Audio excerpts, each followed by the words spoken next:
She hit the ground hard, tasting dirt and her own failure. The baby screamed against her chest while her other two children stood frozen behind her, waiting for a miracle she couldn't give them. Hannah Rowe had knocked on 17 doors in this godforsaken town, begging, not for money, just work, and every single one had slammed shut. No food, no shelter.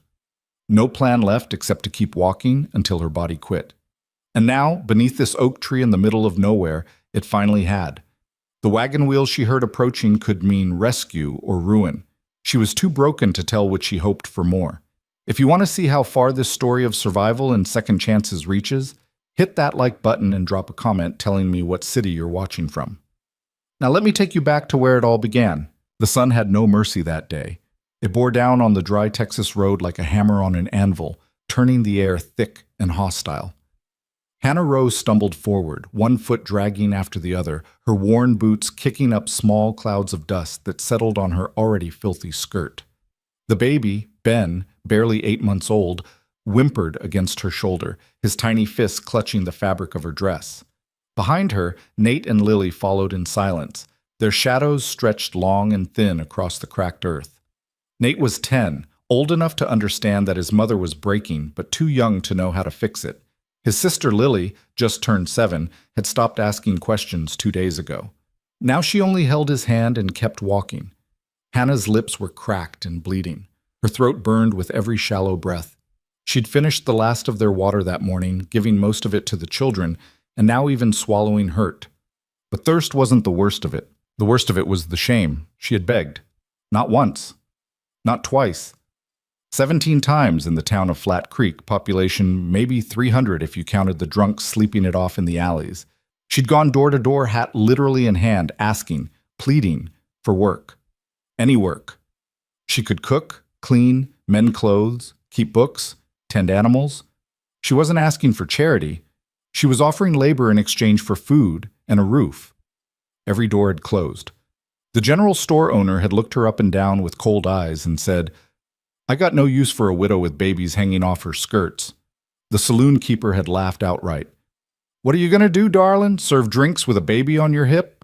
Even the boarding house matron, a woman who should have understood, had shaken her head and muttered something about propriety and not that kind of establishment.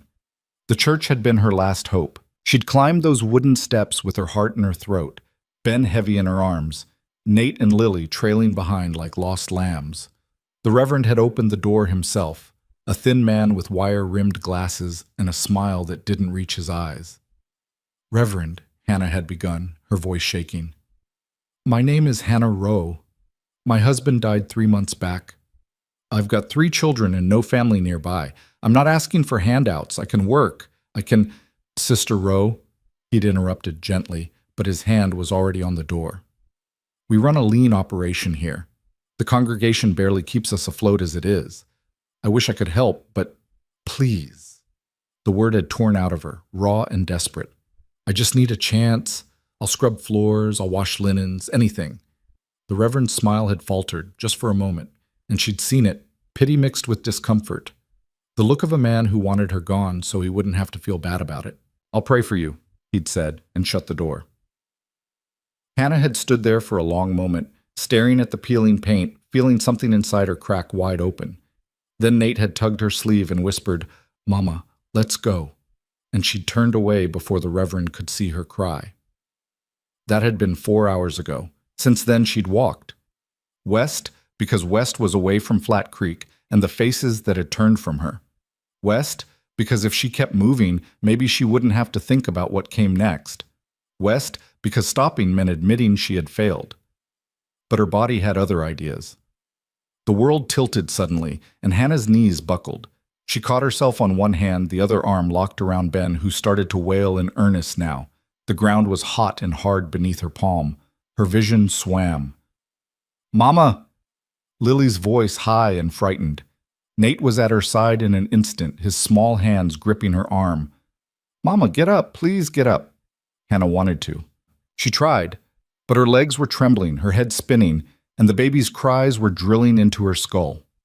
She'd given him the last of her milk that morning, and even that had been thin and unsatisfying. He was hungry. They were all hungry, and she had nothing left to give them. I'm trying, she whispered, but the words came out broken. There was an oak tree ahead, maybe 20 yards off the road, its branches offering a small patch of shade. If she could just make it there, she could rest. Just for a minute. Just long enough to think. Nate seemed to read her mind. Come on, Lily, help me. Together, the children half carried, half dragged their mother to the tree. Hannah collapsed against the trunk, pulling Ben close, while Nate and Lily sank down beside her. Nobody spoke. There was nothing to say. Hannah closed her eyes and let herself admit the truth she'd been running from all day. She had no plan, no money, no prospects. She'd left Flat Creek because staying meant watching her children starve in front of people who didn't care. But leaving hadn't solved anything. It had only made her alone. What kind of mother are you? The voice in her head sounded like her late husband's mother, Evelyn, sharp and judgmental, the voice that had blamed Hannah for Robert's death, even though a horse kick was nobody's fault. You can't even feed your own children. You're pathetic. Maybe she was. Ben's cries softened into exhausted whimpers. Lily leaned against Hannah's shoulder, her eyes half closed. Nate sat rigid and watchful, his jaw set in a way that made him look older than 10. He was trying to be the man of the family now, and the weight of it was already crushing him. I'm sorry, Hannah whispered. I'm so sorry.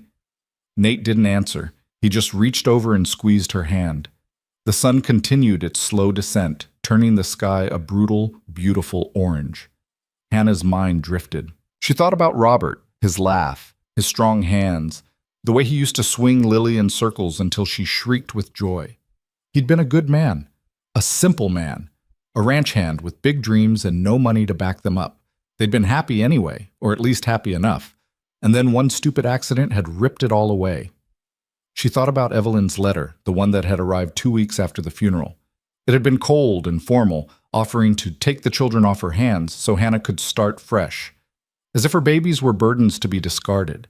As if starting fresh meant erasing the only pieces of Robert she had left. Hannah had burned that letter. But now, sitting under this tree with her children hollow-eyed and silent, she wondered if Evelyn had been right. Maybe they would be better off without her. Maybe... The sound of wagon wheels cut through her spiraling thoughts. Hannah's eyes snapped open. Her heart kicked into a panicked rhythm. Someone was coming. Nate heard it too. He scrambled to his feet, stepping in front of his mother and sisters, his hands balled into fists. Mama! Shh! Hannah shifted Ben to one arm and pushed herself upright, her legs shaking. Stay behind me. The wagon came into view slowly, pulled by 2 sturdy horses. The driver was a man, alone from what she could see, and he was slowing down. Hannah's mind raced through possibilities. Bandits didn't usually travel in wagons, but desperate men did desperate things, and a woman with children was easy prey. She glanced around for anything she could use as a weapon and saw only rocks and sticks. The wagon stopped about 10 feet away. The man climbed down with the careful movements of someone who'd spent a lifetime working with his body. He was tall, broad-shouldered, maybe in his early 40s, with sun-darkened skin and a scar that ran from his right eyebrow to his cheek. His clothes were plain but clean. Work clothes, not traveler's clothes. He wore a wide-brimmed hat that shadowed his face, but his eyes were visible, and they were studying her with an intensity that made Hannah's skin prickle. "Evening," he said. His voice was low and rough, like gravel underfoot. Hannah lifted her chin, trying to summon some semblance of dignity, even though she was filthy, exhausted, and clearly desperate. "Evening." The man's gaze swept over the scene, the mother, the crying baby, the 2 frightened children, the single tree in the middle of nowhere. His expression didn't change, but something flickered in his eyes, not pity, something else. "You folks broke down?" he asked. "No." Hannah's voice came out steadier than she felt. "We're just resting. Resting." He repeated the word like he was testing it. His eyes dropped to her empty hands, her worn-out boots, the baby's thin blanket. "Out here, in the middle of nowhere." Hannah's jaw tightened. She didn't owe this stranger an explanation. "We're fine. Thank you for stopping." It was a dismissal, but the man didn't move. He just stood there, his arms loose at his sides, watching her with that unreadable expression. Nate shifted his weight, and Hannah felt him tense. Her son had picked up a rock at some point, a decent-sized one. He was holding it low, out of sight, but ready. The man noticed. Of course he did. His gaze flicked to Nate, then back to Hannah. Your boy's got good instincts, he said quietly. Can't fault him for that. We don't want any trouble, Hannah said, hating how thin her voice sounded now. Neither do I. The man took off his hat, running a hand through dark hair streaked with gray. Name's Silas Mercer. Got a ranch about 8 miles west of here. I was in Flat Creek picking up supplies. He paused, his eyes narrowing slightly. Saw you there earlier, talking to Reverend Wallace. Hannah's stomach dropped. He'd seen her begging. He knew. I wasn't spying, Silas added, as if reading her thoughts. Just happened to be across the street. Hard not to notice when a man shuts his door on a woman with babies. Shame flooded through Hannah, hot and suffocating. She wanted to disappear. She wanted to scream at this man for witnessing her humiliation. Instead, she just stood there holding her baby, trying not to break. Silas put his hat back on. I've got water in the wagon, he said. And some bread. Kids look thirsty. Hannah's pride reared up instinctively. We don't need... When's the last time they ate? The question was blunt, almost harsh, and it cut through her defenses like a knife. That's none of your business, Hannah said, but her voice wavered. When? Silas pressed, and there was something in his tone. Not cruelty, not even impatience, but a kind of relentless insistence that demanded truth. Hannah's throat closed up. She looked at Nate, at Lily, at baby Ben with his tear-streaked face. Yesterday morning, she whispered. Silas nodded once, like she'd confirmed something he already knew. He turned and walked back to the wagon without another word. Hannah's heart hammered. Was he leaving? Had she offended him? But Silas didn't climb into the driver's seat. Instead, he reached into the back and pulled out a canteen and a cloth-wrapped bundle. He walked back to the tree and set them down on the ground, a few feet from Hannah, then stepped back. It's just water and bread, he said. Nothing fancy, but it's yours if you want it. Hannah stared at the canteen. Her mouth was so dry it hurt. Lily was looking at the bundle with wide, desperate eyes.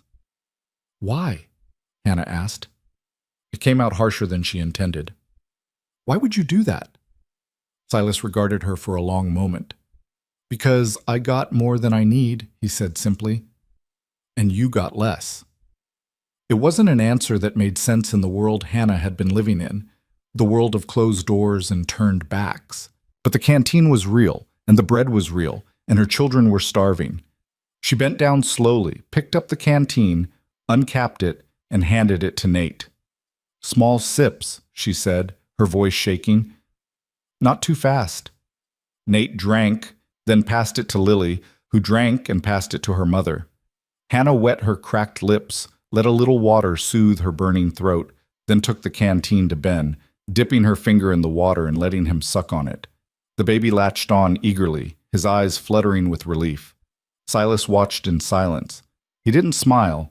He didn't offer platitudes. He just stood there, a solid presence in the fading light. Hannah unwrapped the bread next. Thick slices, still soft. She broke off pieces for Nate and Lily, who devoured them like they were afraid it might vanish. She gave Ben a tiny bit to gum on, then allowed herself one small bite. It was the best thing she'd ever tasted. When the bread was gone, Hannah folded the cloth carefully, her hands trembling. Thank you, she managed. The words felt inadequate. Silas nodded, then he said, You got a place to go tonight? Hannah's stomach twisted. We'll manage. That's not what I asked. She met his eyes, and for the first time she saw something there that wasn't judgment or pity. It was recognition. Like he knew what it meant to be stranded in the middle of nowhere with no good options. No, she said quietly. We don't. Silas shifted his weight, considering. I could use some help on the ranch, he said after a moment. Lost my housekeeper last month. Place is a mess. Could use someone who can cook, keep things organized, maybe help with mending and such. Hannah's heart stuttered. Was he offering her a job? It's not charity, Silas continued, as if anticipating her objection. It's work. Hard work. You'd earn your keep. Room and board for you and the kids, plus a small wage when I can manage it. No questions asked about where you came from or why. Hannah stared at him. This had to be a trick. Men didn't just offer jobs to desperate widows out of the goodness of their hearts. There had to be a catch. "What do you want in return, Yeek?" she asked bluntly. Silas's expression didn't change. "I want someone who'll show up and do the work," he said. "That's all." "And if I can't?" Hannah challenged. "If I'm not good enough? If the baby keeps me up all night and I can't get the work done?" "Then we'll figure it out." Silas's voice was calm, steady. "I'm not looking for perfect. I'm looking for reliable." Hannah wanted to believe him. She wanted to so badly it hurt. But trust was a luxury she couldn't afford. "Why us?" she asked. "Why not hire someone from town, someone without complications?" Silas was quiet for a moment, his gaze drifting to the horizon where the sun was sinking fast. "I know what it's like," he said finally, "to need a second chance and not get one. Figured maybe I could be different." The honesty in his voice was startling.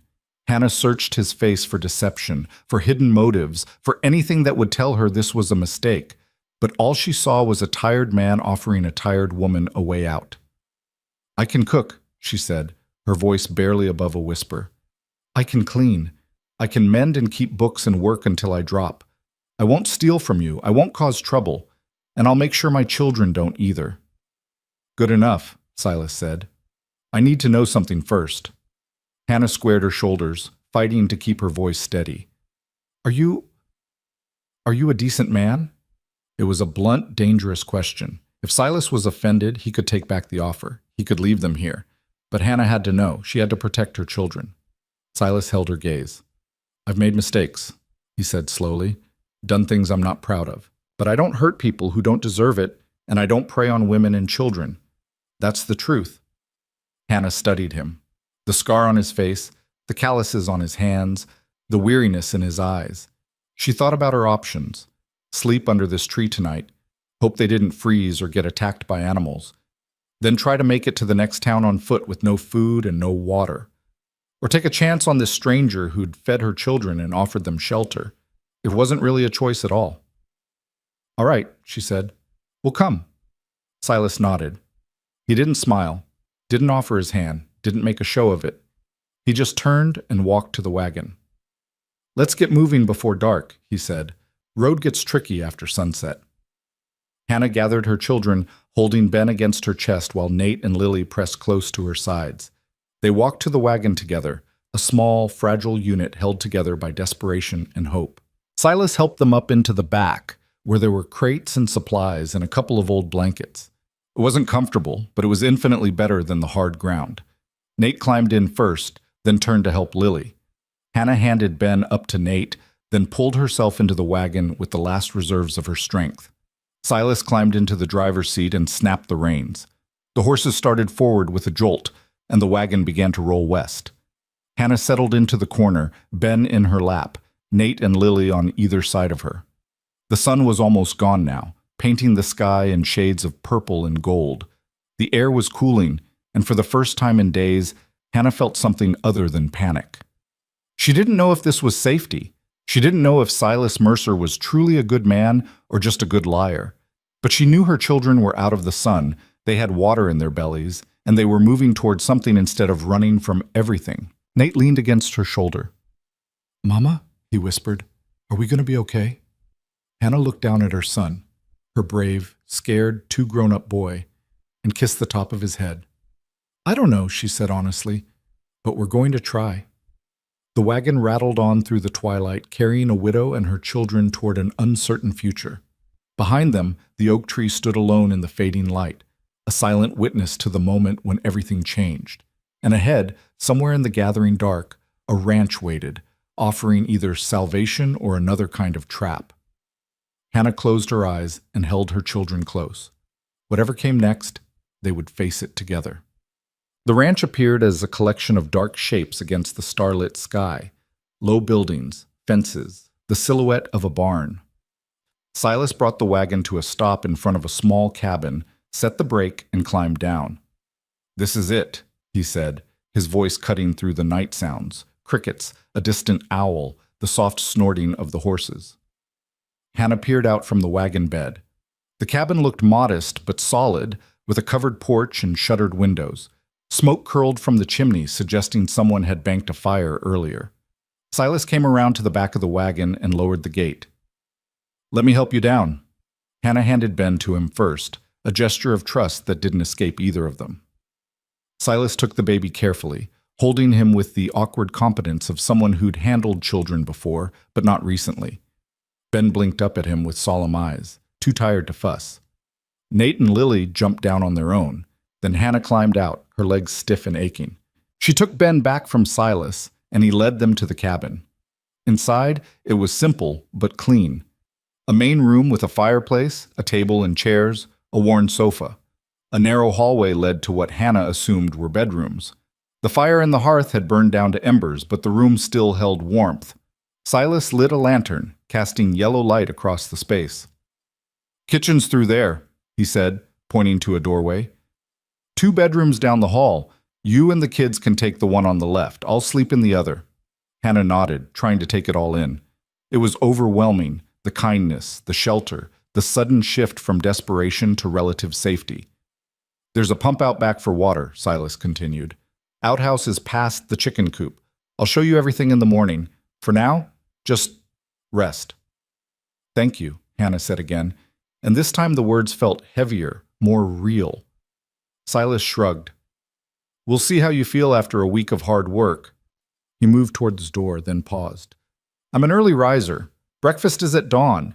If you can manage to cook something, that'd be appreciated. If not, we'll figure it out." He left before Hannah could respond, closing the door quietly behind him. Hannah stood in the middle of the cabin, holding her sleeping baby, her 2 older children swaying with exhaustion beside her. The silence was thick and strange. For the first time in months, she wasn't afraid of the next 5 minutes. "Come on," she whispered to Nate and Lily. "Let's find our room." The bedroom was small, a double bed with a faded quilt, a dresser with a cracked mirror, a single window overlooking the dark land beyond. It smelled faintly of cedar and dust. Hannah laid Ben down in the center of the bed, then helped Nate and Lily climb in on either side of him. They were asleep in seconds. Hannah sat on the edge of the bed, watching her children breathe. In the lantern light, their faces looked softer, younger. Nate's furrowed brow had relaxed. Lily's mouth was slightly open, her hand curled under her cheek. Ben's tiny chest rose and fell in a steady rhythm. They were safe. For tonight, at least, they were safe. Hannah let herself cry then, quietly, so she wouldn't wake them. Tears of relief, exhaustion, fear, and something that might have been hope. She cried until there was nothing left, and then she lay down beside her children, pulled the quilt over them all, and closed her eyes. Tomorrow would bring new challenges. Tomorrow she would have to prove herself, earn her place, navigate the complicated reality of living under a stranger's roof. But tomorrow was still hours away. Tonight she was warm. Her children were fed. And for the first time since Robert died, Hannah Rowe allowed herself to sleep without fear. Outside, the Texas night stretched wide and endless. Somewhere in the darkness, Silas Mercer sat on the porch of the barn, smoking a hand-rolled cigarette and staring at the cabin where the light had just gone out. He didn't know what he just brought into his life. A desperate widow and 3 hungry kids. It could be a disaster. It probably would be. But as he stubbed out his cigarette and headed to his own bed in the small room he'd carved out of the barn's loft, Silas thought about the look in Hannah Rowe's eyes when she'd asked if he was a decent man. Like she'd been ready to fight him if the answer was no. Like she'd been ready to protect her children with her bare hands if necessary. He respected that. The world was full of people who gave up when things got hard. But Hannah Rowe hadn't given up. She'd walked into the desert with her babies and kept going until her body quit. That was the kind of stubborn strength a person couldn't fake. Silas lay down on his narrow cot and laced his fingers behind his head, staring up at the rough wooden beams overhead. Maybe this would work. Maybe it wouldn't. Either way, he'd given them a chance. And sometimes, that was all anyone really needed. Hannah woke to the sound of a rooster crowing and the realization that she had no idea what time it was. Pale gray light filtered through the window, suggesting dawn or something close to it. She sat up carefully, trying not to disturb the children, and looked around the unfamiliar room. For a disorienting moment, she couldn't remember where she was. Then it came back.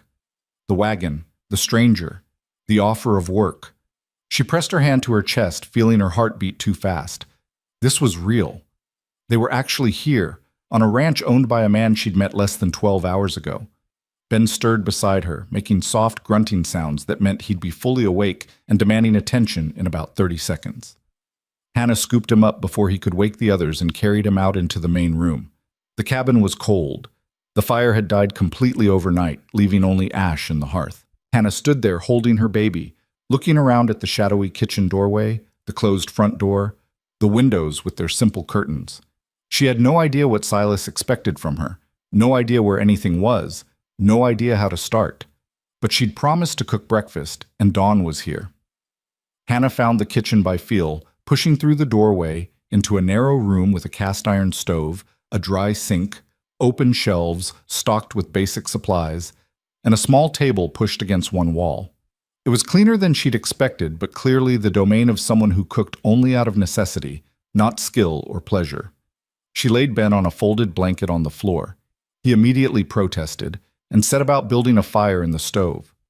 The wood was stacked neatly beside it, and there were matches in a tin on the shelf. Her hands shook as she struck the first match, but the kindling caught, and soon she had a decent flame going. Ben's protests escalated to full crying. Hannah picked him up, jostled him on her hip, and began searching the shelves one-handed for something to make. Flour, salt, a tin of lard, some dried beans, a few wrinkled potatoes, coffee. Not much, but enough for a simple breakfast if she was creative. She was measuring flour into a bowl, Ben still fussing against her shoulder, when the front door opened and Silas walked in. He looked exactly as he had the night before. Work clothes, scarred face, quiet intensity, but in the morning light Hannah could see more details. The gray in his hair was more pronounced than she'd realized. His hands were scarred too, not just his face. He moved with the careful economy of someone who'd learned not to waste energy on unnecessary motion. "You're up," he said, stating the obvious. "You said dawn," Hannah replied, trying to sound more confident than she felt. "I'm making biscuits and coffee. There's not much else unless you want beans for breakfast." Silas shrugged out of his coat and hung it on a peg by the door. "Biscuits are fine. I usually just have coffee and whatever's left from the night before." He paused, looking at her. "You need help with the baby?" The offer surprised her. "I can manage." "Didn't ask if you could. Asked if you needed help." Hannah hesitated, then nodded. "If you could just hold him for a minute while I get these in the oven, that'd be useful." Silas crossed the room and took Ben with the same careful competence he'd shown the night before. The baby stopped crying immediately, startled by the change. Silas held him against his chest, one large hand supporting Ben's back, and just stood there, looking mildly uncomfortable, but not incompetent. Hannah worked quickly, cutting the lard into the flour, adding just enough water to make a shaggy dough, then pressing it out and cutting rough circles. She slid the pan into the oven and straightened, wiping her hands on her skirt. "Thank you," she said, taking Ben back. The baby had fallen asleep against Silas's shoulder, which seemed impossible given how much he'd been crying 30 seconds earlier. "He's worn out," Silas observed. "Probably been crying for days." "He has," Hannah admitted. "He's hungry all the time, and I don't have enough milk anymore." Silas nodded slowly. "There's a cow in the barn. She's old, but she still gives. I'll show you how to milk her after breakfast. Baby can have some of that." Relief washed through Hannah so powerfully it made her dizzy. Thank you, that would help." They stood there awkwardly for a moment, the kitchen filling with the smell of baking biscuits. Then Silas cleared his throat. I'll be outside. Holler when it's ready." He left, and Hannah let out a breath she hadn't realized she'd been holding. 20 minutes later, she called him back in. Nate and Lily had woken up and were sitting at the table, wide-eyed and silent, taking in their new surroundings. Hannah had set out plates, poured coffee for herself and Silas, and put the biscuits in the center of the table with a small pot of honey she'd found in the back of the cupboard. Silas sat down without ceremony and took a biscuit. He split it open, drizzled honey inside, and took a bite. Hannah watched anxiously, waiting for judgment. "It's good," he said after a moment. "Better than anything I've made in 6 months." It was the closest thing to praise she'd gotten in a long time, and Hannah felt something loosen in her chest. "Thank you." Nate and Lily were still staring at Silas like he might turn into a wolf at any moment. He noticed and addressed them directly for the first time. "You're Nate, right?" he said to the boy. Nate nodded warily. "And you're Lily?" Another nod, this one from the girl. "Good names," Silas said. "I'm Silas. This is my ranch. Your mama's going to be working here, which means you'll be living here too for a while. You got questions? You can ask. But if I'm working, you wait till I'm done. Understood?" "Yes, sir," Nate said quietly. "Don't need the SERP," Silas replied. "Just Silas is fine." He turned his attention back to his coffee. "You kids old enough to help with chores?" "I can do chores," Nate said quickly. "I'm strong." "I can feed chickens," Lily added, her voice barely audible. "Good. I'll find things for you to do. But for the first few days, just stay close to the cabin and don't wander. There's coyotes, sometimes snakes. I don't need to be scraping anyone off the property because they didn't listen." The bluntness should have been harsh, but somehow it wasn't. It was just honest. Hannah appreciated that more than she could say. They ate in relative silence, the tension gradually easing as the food disappeared. When the meal was done, Silas pushed back from the table and stood. "All right," he said. "Let me show you around." The ranch was small by Texas standards, maybe 100 acres, Silas explained as they walked, with about 30 head of cattle, a dozen chickens, 2 horses, and the milk cow. He ran it alone, which meant things got done slowly, and some things didn't get done at all. "I'm not rich," he said flatly, as they stood near the barn, surveying the property in the morning light. "I'm not even comfortable. This place keeps me fed and pays the taxes, but that's about it. So if you're expecting luxury, you're in the wrong place." Hannah looked at the sturdy barn, the functional fences, the well-maintained equipment. "I'm not expecting luxury," she said. "I'm expecting work." Silas grunted in approval. "Good, because there's plenty of that." He showed her the cow, a placid brown creature named Bess, and taught her how to milk, his hands guiding hers until she got the rhythm. The milk came in warm, white streams, filling the bucket with a sound that was oddly soothing. Ben watched from his blanket nearby, and when Hannah was done, Silas poured some of the fresh milk into a cup and showed her how to feed it to the baby using a clean cloth as a makeshift nipple. Ben sucked eagerly, his small hands clutching at the cloth, and for the first time in weeks he seemed truly satisfied. Silas showed her the chicken coop next, where Lily immediately took over, scattering feed with serious concentration. He showed her the vegetable garden, currently overrun with weeds, and the smokehouse, and the small shed where he kept tools.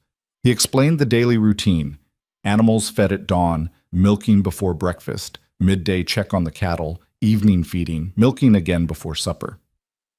"You'll handle the cabin, the cooking, the garden when it's planted, the chickens, and the milking," Silas said. "I'll handle the cattle, the horses, the heavy repairs, and anything that requires going into town. We split the rest as needed." "What about the children?" Hannah asked. "What about them? Do you want them out of the way, kept quiet?" Silas looked at her like she'd asked something strange. "They're kids. They make noise. As long as they're not breaking things or getting in the way of dangerous work, I don't care what they do." It was such a simple answer, but it made Hannah want to cry again. She swallowed hard and nodded. The first week was brutal. Hannah woke before dawn each day, built the fire, made breakfast, cleaned up, milked Bess, tended the chickens, washed clothes, scrubbed floors, mended torn shirts, weeded the garden, made lunch, did more laundry, started dinner, milked Bess again, fed everyone, cleaned up, collapsed into bed, and then did it all over again. Her hands blistered, then calloused.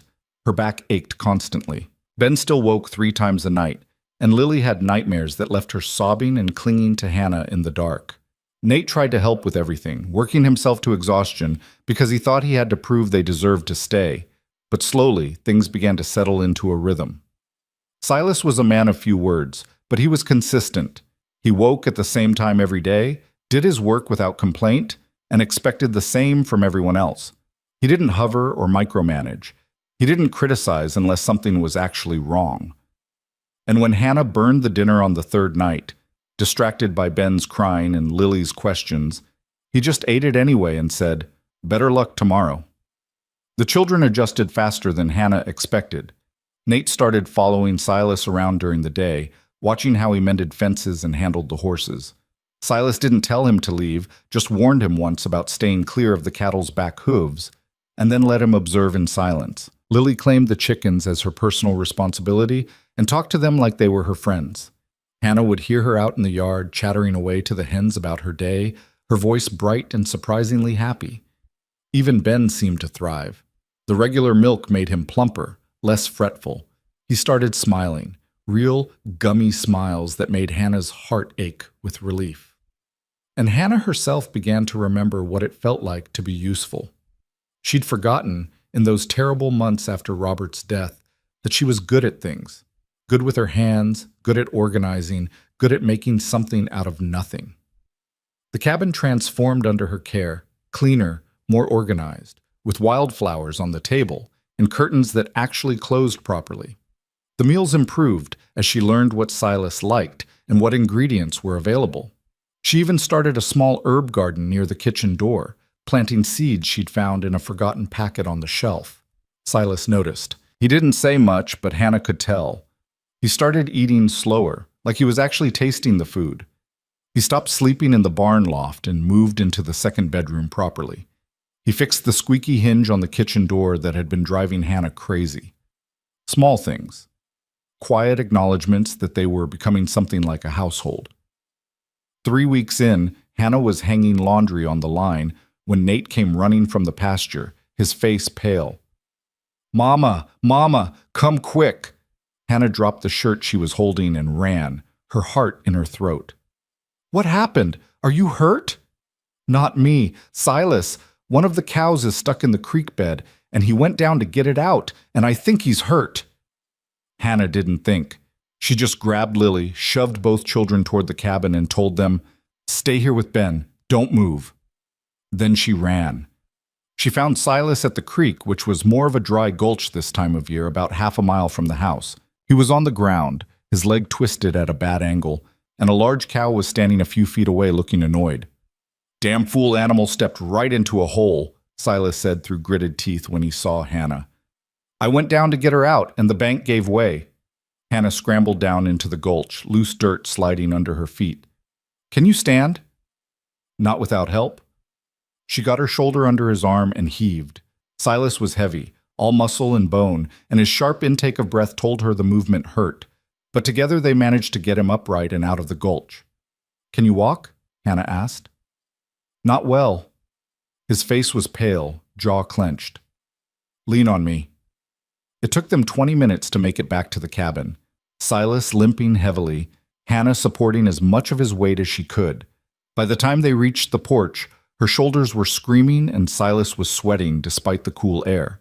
She got him inside and into a chair, then knelt to examine his leg. His boot was already swelling.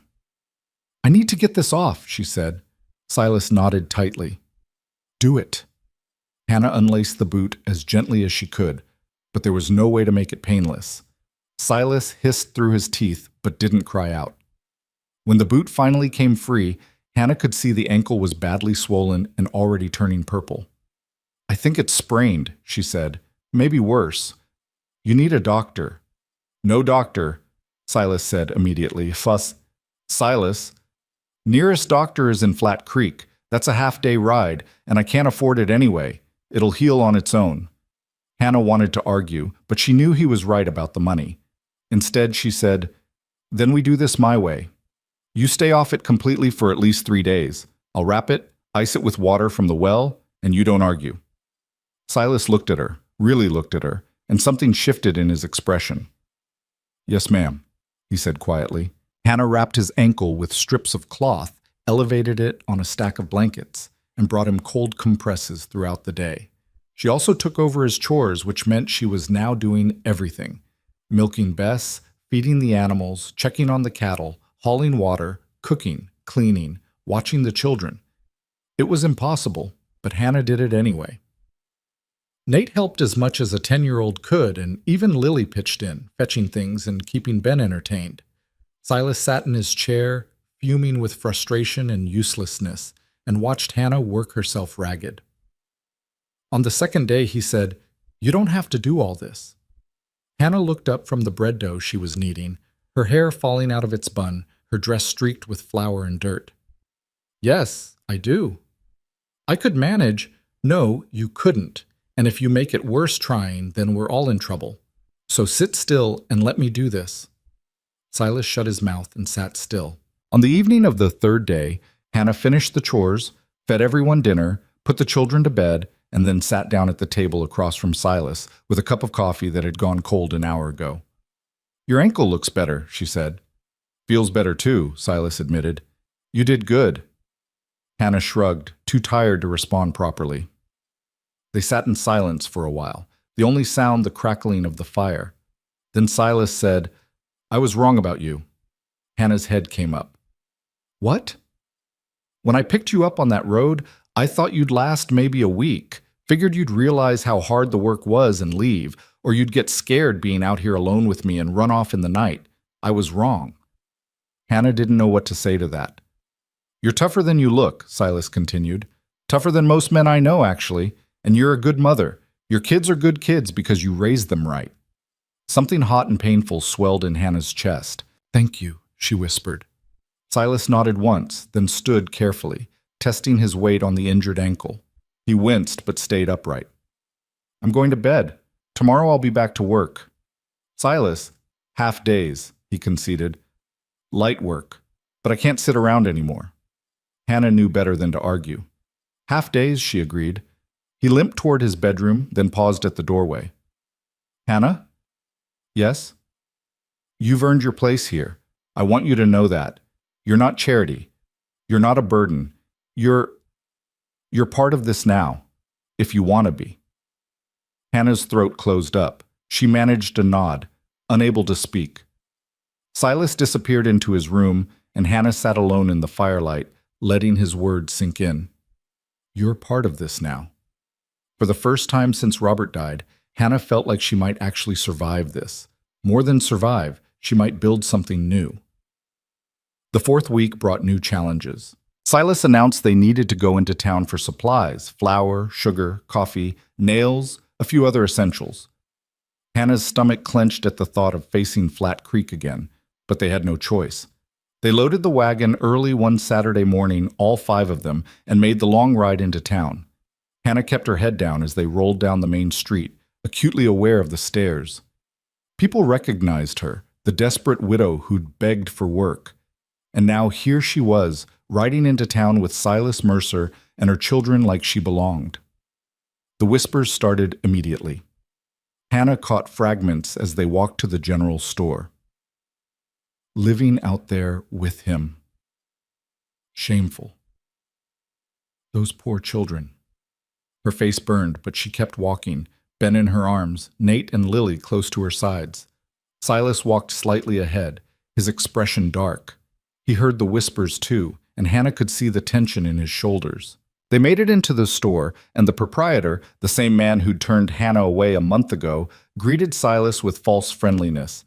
Mercer, good to see you. What can I get for you today? Usual supplies, Silas said curtly. He handed over a list. The proprietor's eyes slid to Hannah.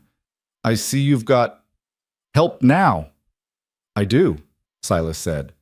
His tone warned against further comment. The proprietor wisely didn't push it.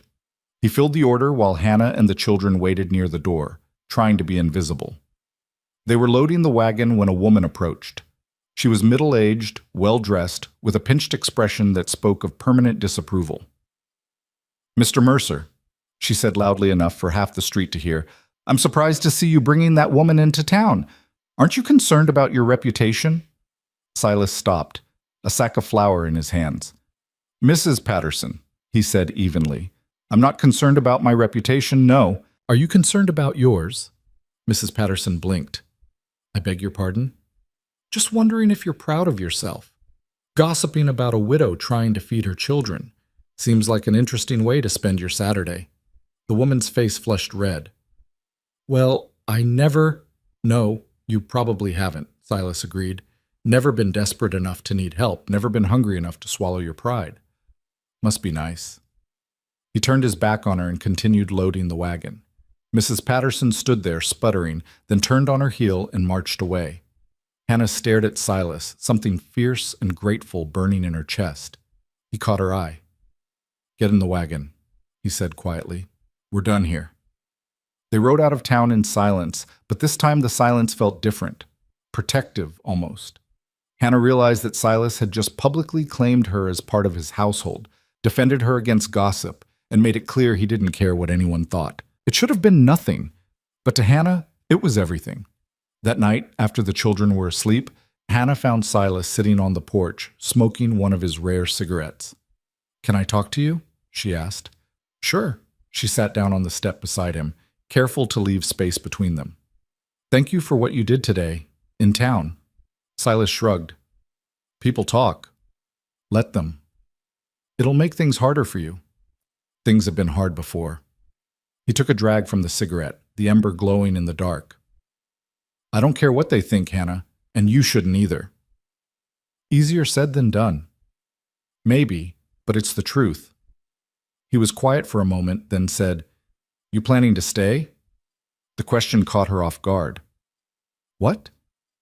"Here, on the ranch.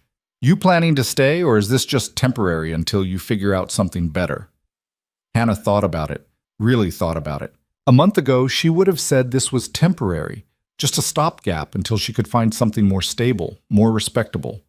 But now, sitting on this porch in the dark, listening to the night sounds of the ranch, she realized she didn't want to leave.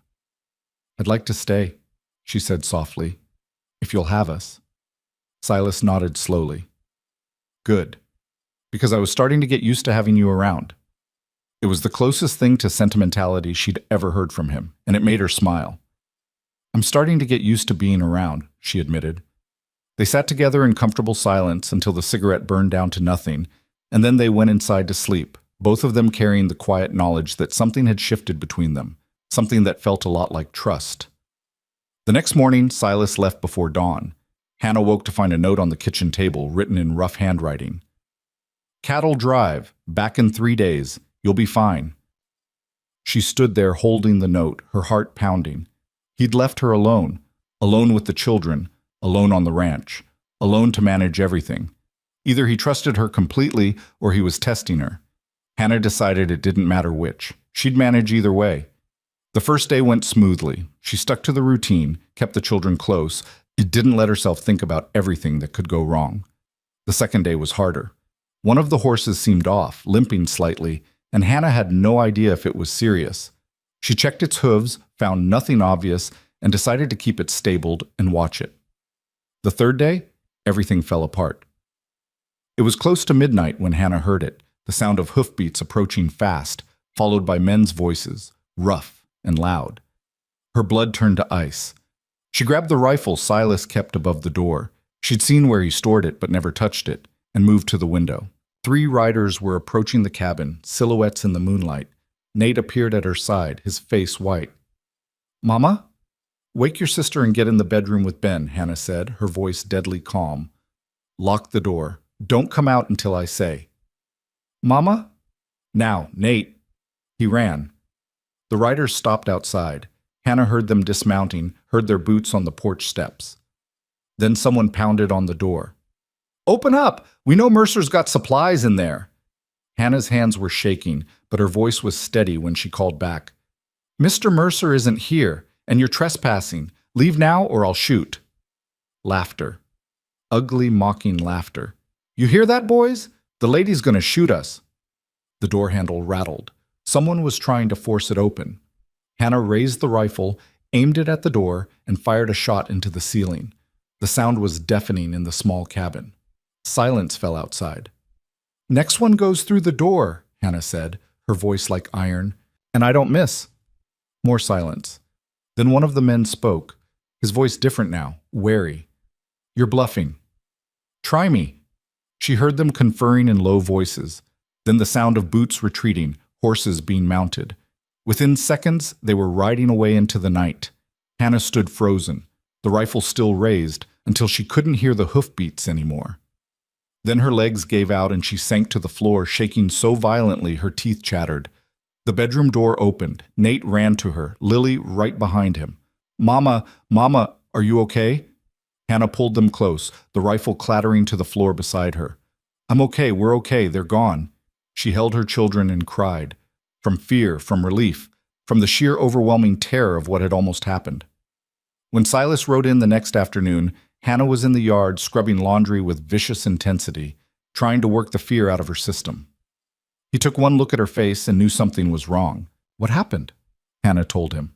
All of it. The riders, the threats, the rifle shot, the long night of sitting awake with the gun across her lap, waiting for them to come back. Silas's expression went dark and dangerous. You know any of them? No, too dark to see faces. He was quiet for a long moment, his jaw working. Then he said, You did good.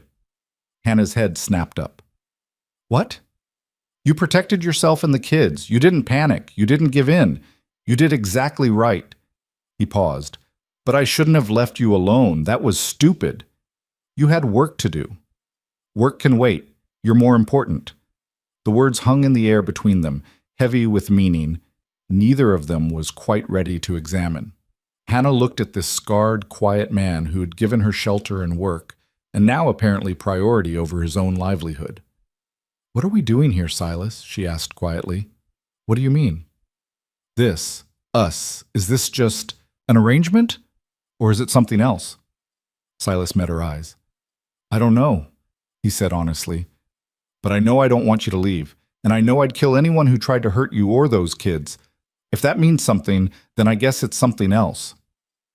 Hannah's breath caught. It wasn't poetry, it wasn't romance, but it was real, and it was more than she'd dared to hope for. Okay, she whispered. Okay? Okay, it's something else. Silas nodded slowly, something like relief crossing his face. Good. He turned to walk toward the barn, then stopped. Hannah? Yes? Thank you. For not running, for staying, for fighting. Where else would I go? She said softly. Silas smiled, a rare, genuine smile that transformed his whole face. Nowhere, I hope. And for the first time, Hannah believed him. The weeks that followed settled into something Hannah had almost forgotten existed, routine tinged with contentment. She rose each morning before the sun, built fires that chased away the Texas chill, and made coffee strong enough to wake the dead. Silas would appear like clockwork, exchange a few quiet words about the day's work, and then disappear into the demands of the ranch. The children thrived in ways that made Hannah's chest ache with relief. Nate had stopped looking over his shoulder constantly, waiting for disaster. Lily sang to the chickens every morning, her voice bright and fearless.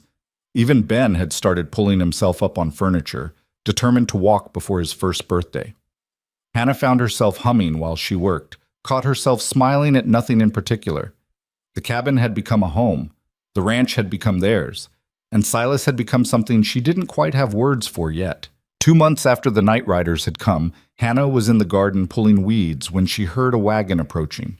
Her heart kicked into a familiar rhythm of anxiety, but when she looked up, she recognized the driver, Tom Bradley, who ran the feed store in Flat Creek and had always been decent to Silas. Mrs. Rowe, Tom called out, tipping his hat as he pulled up near the cabin. Is Silas around? Out mending the north fence, Hannah replied, wiping dirt from her hands. Should be back within the hour. Can I help you with something? Tom climbed down from the wagon, his expression uncomfortable. Actually, I came to give you a warning, both of you, really. Hannah's stomach tightened. What kind of warning? There's been talk in town about you living out here with Silas, unmarried.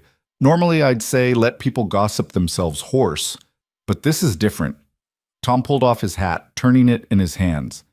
Your late husband's mother arrived in Flat Creek 3 days ago, Evelyn Rowe. She's staying at the boarding house, and she's been asking questions. A lot of questions. The name hit Hannah like a physical blow. She actually stepped backward, her hand going to her throat. Evelyn is here? You know her then. She's Robert's mother. I haven't seen her since the funeral. Hannah's voice came out thin and strained. What kind of questions is she asking? Tom's discomfort deepened. About your living situation, about the children, about whether they're being properly cared for. She's been talking to the reverend, the doctor, even the sheriff. And she brought a lawyer with her from Austin. Hannah felt the blood drain from her face. A lawyer. I don't know what she's planning, but it's not friendly. I thought you should know. The world tilted dangerously. Hannah gripped the garden fence to steady herself. Thank you for telling me, Tom. I appreciate it. Tom nodded, clearly relieved to have delivered his message. Silas is a good man. Whatever that woman's planning, don't let her make you doubt that. He climbed back into his wagon. You need anything? You send word. Hannah watched him drive away, her mind racing. Evelyn was here, with a lawyer, asking questions about the children. She knew exactly what that meant. Silas found her an hour later, still standing in the garden, staring at nothing. He took one look at her face and crossed the distance between them in 3 long strides. What happened? Hannah told him about Tom's visit, about Evelyn, about the lawyer. With each word, Silas's expression grew darker. She can't take them, Hannah said, and her voice broke on the words. She can't. I won't let her. She won't, Silas said firmly. You're their mother. I'm a widow living on a man's ranch with no legal claim to anything. She's wealthy, respectable, with a big house in Austin, and servants, and everything children supposedly need. Hannah's hands were shaking now. She wanted them after Robert died. She wrote me a letter offering to take them off my hands. I thought she'd given up when I didn't answer, but she hasn't. She's been planning this. Silas was quiet for a long moment, his jaw working. Then he said, We need to go to town, talk to someone who knows the law. I can't afford a lawyer. I can. Hannah stared at him. Silas, I've got money saved. Not much, but enough for this. We're going to fight her, Hannah, whatever it takes. The fierceness in his voice made something in Hannah's chest crack open. Why? She whispered. Why would you do that for us? Silas looked at her like the answer was obvious. Because you're mine to protect now, you and those kids. That's how this works. Hannah wanted to argue with the possessive language, wanted to insist she could fight her own battles, but the truth was simpler and more desperate. She needed him. She couldn't do this alone. Thank you, she said. Don't thank me yet. Let's see what we're up against first. They rode into Flat Creek the next morning, leaving the children with a neighbor woman Silas trusted.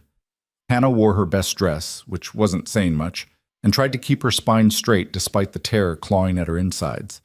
The lawyer's office was above the general store, a cramped room with a desk buried under papers and law books. The lawyer himself was a thin man named Marcus Webb, maybe 50 years old, with wire-rimmed glasses and ink-stained fingers. Mr. Mercer, he greeted them, shaking Silas's hand. And you must be Mrs. Rowe. Please, sit. They sat. Hannah's hands were clenched so tightly in her lap that her knuckles had gone white. Webb listened carefully as Hannah explained the situation.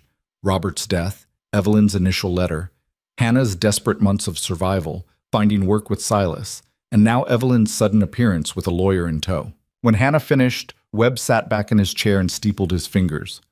I'll be honest with you, Mrs. Rowe. Your situation is precarious. Hannah's heart sank.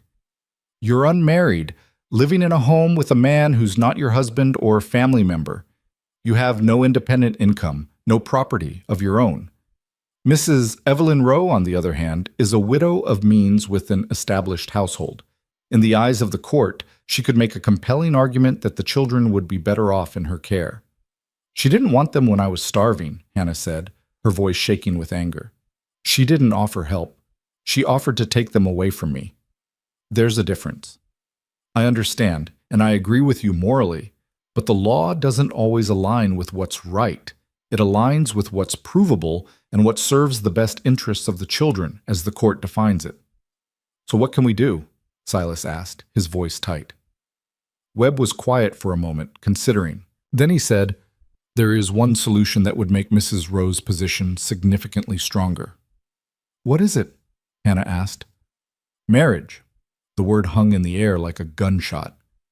If you and Mr. Mercer were married, Webb continued, you'd be living in a legitimate household with a stable provider. The optics would be entirely different. A court would be much less likely to remove children from a married couple's home, especially if there's no evidence of abuse or neglect. Hannah felt her face go hot. She couldn't look at Silas. I'm not suggesting a marriage of convenience would be easy, Webb added quickly. But legally speaking, it would give you the strongest possible position. Silas spoke, his voice carefully neutral. How much time do we have?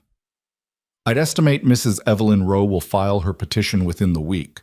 Once she does, there will be a hearing. You'd want to be in the strongest position possible before that happens. Oh, so we'd need to marry quickly, Silas said. Ideally, yes. Hannah finally found her voice.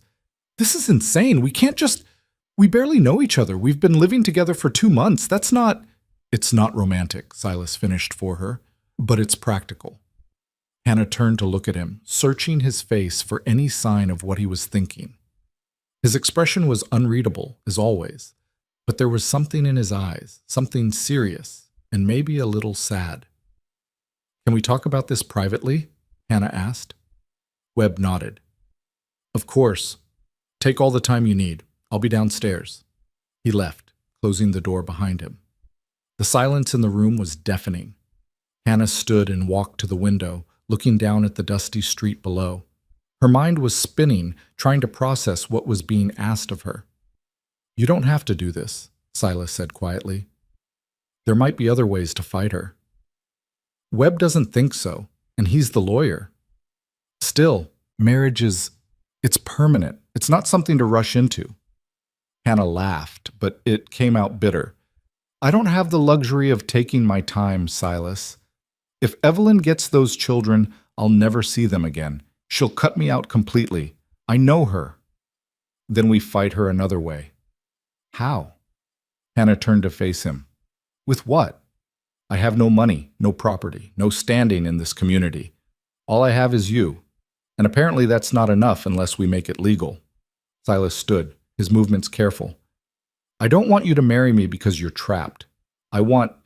He stopped, his jaw working. Hell, I don't know what I want, but I know that's not it. Hannah studied him.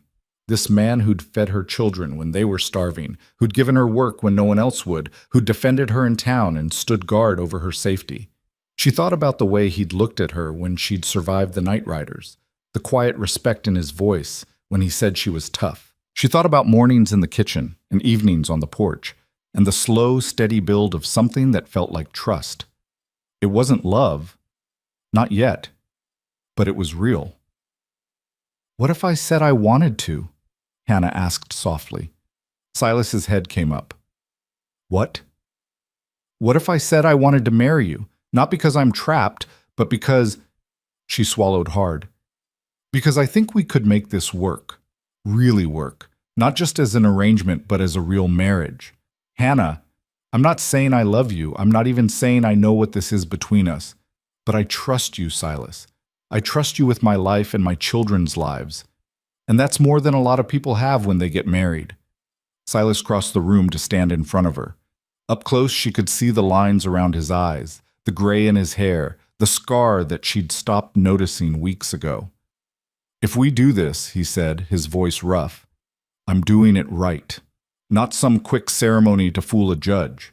I'm asking you properly, and you're saying yes because you mean it, not because you're scared. Hannah's breath caught. Silas, and I'm telling you right now, if you marry me, I'm going to do everything in my power to make you happy. Not because I have to, but because I want to. Because somewhere along the way, you and those kids stopped being charity and started being family, and I protect my family. Tears stung Hannah's eyes. That's the most words I've ever heard you say at once. A small smile tugged at Silas's mouth. It's important. Yes, Hannah said. It is. They stood there, close enough to touch, but not touching, the weight of the decision settling around them like a promise. So, Silas said finally, will you marry me, Hannah Rowe? Not because a lawyer says you should, but because you're choosing to? Hannah thought about everything she'd lost. Robert, her home, her security, her innocence about how cruel the world could be. She thought about everything she'd found, this ranch, this life, this man who'd seen her at her absolute worst and hadn't turned away. Yes, she said. I'll marry you. Silas let out a breath like he'd been holding it for hours. Okay then. Okay then, Hannah echoed. And just like that, everything changed again. They were married 3 days later in the small church in Flat Creek, the same church whose reverend had turned Hannah away months before. The irony wasn't lost on her. Reverend Wallace performed the ceremony with a thinly veiled disapproval that made Hannah want to walk out. But Silas stood solid beside her, his hand warm and steady when he took hers, and she focused on that instead of the Reverend's judgmental eyes.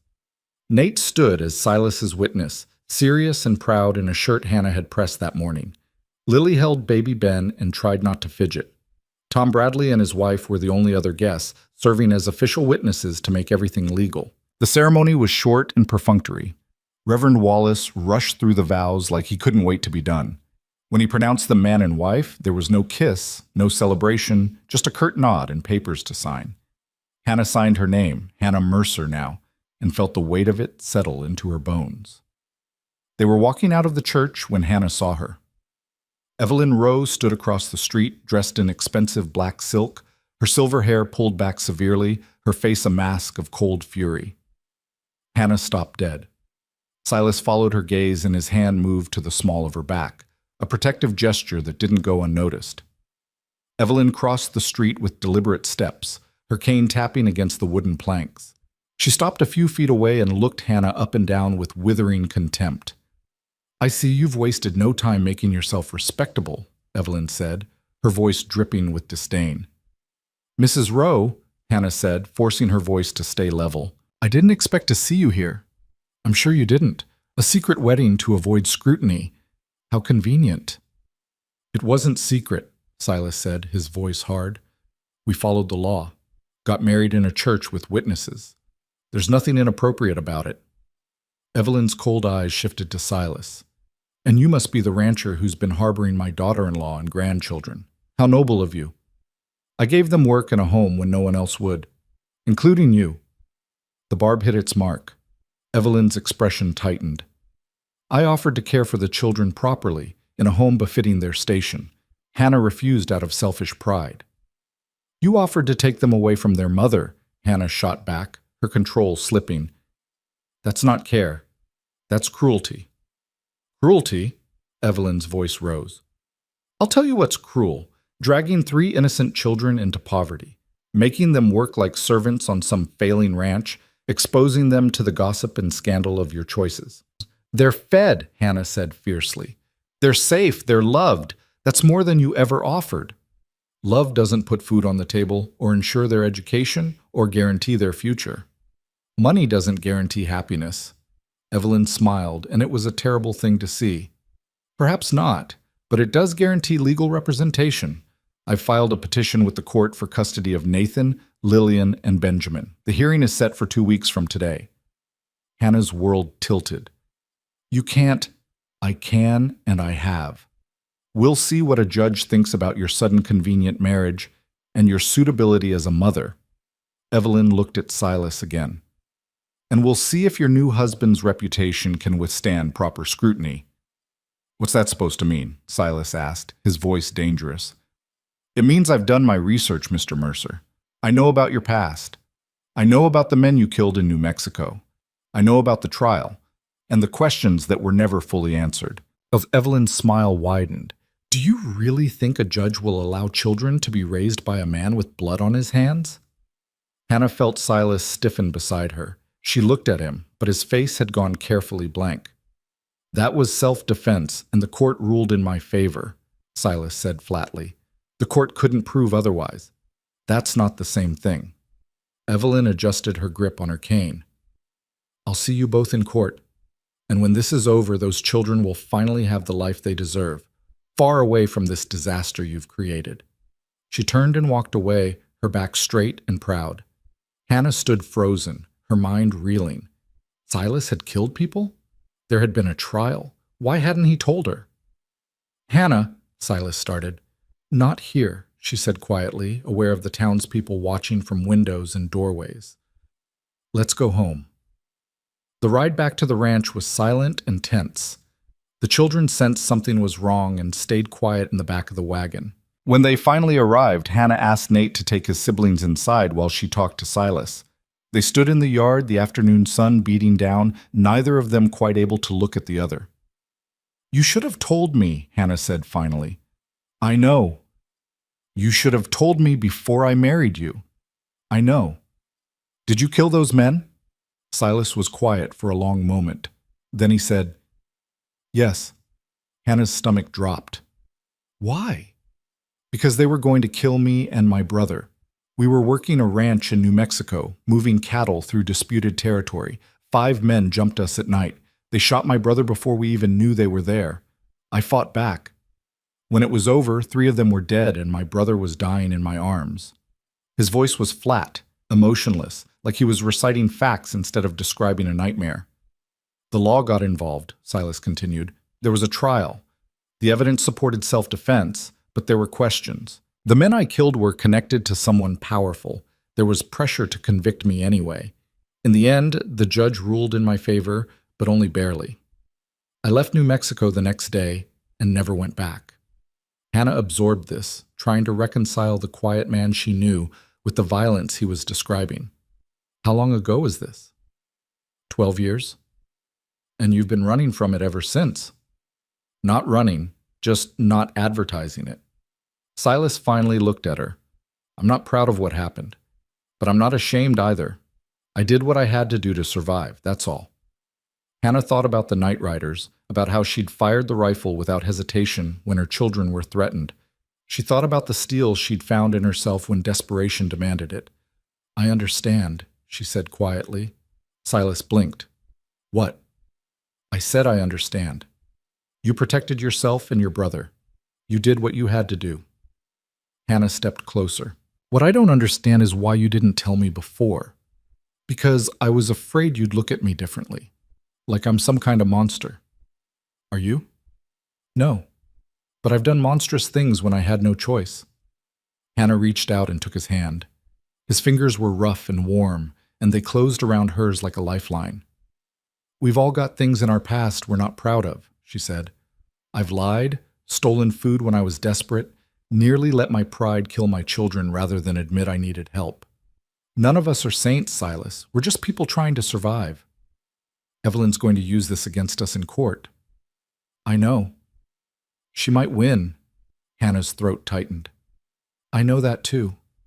They stood there holding hands in the yard, the enormity of what they were facing pressing down on them like a physical weight. "I'm sorry," Silas said. "I should have told you. You deserve to know what you were marrying into." "Yes, I did. But I'm not sorry I married you." Hannah squeezed his hand.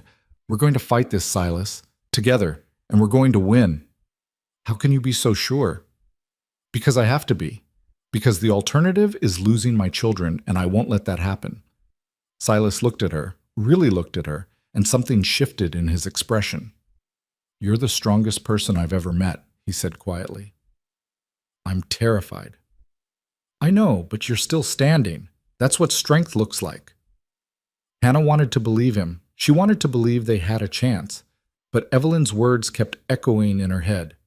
"We'll see what a judge thinks about your sudden convenient marriage and your suitability as a mother."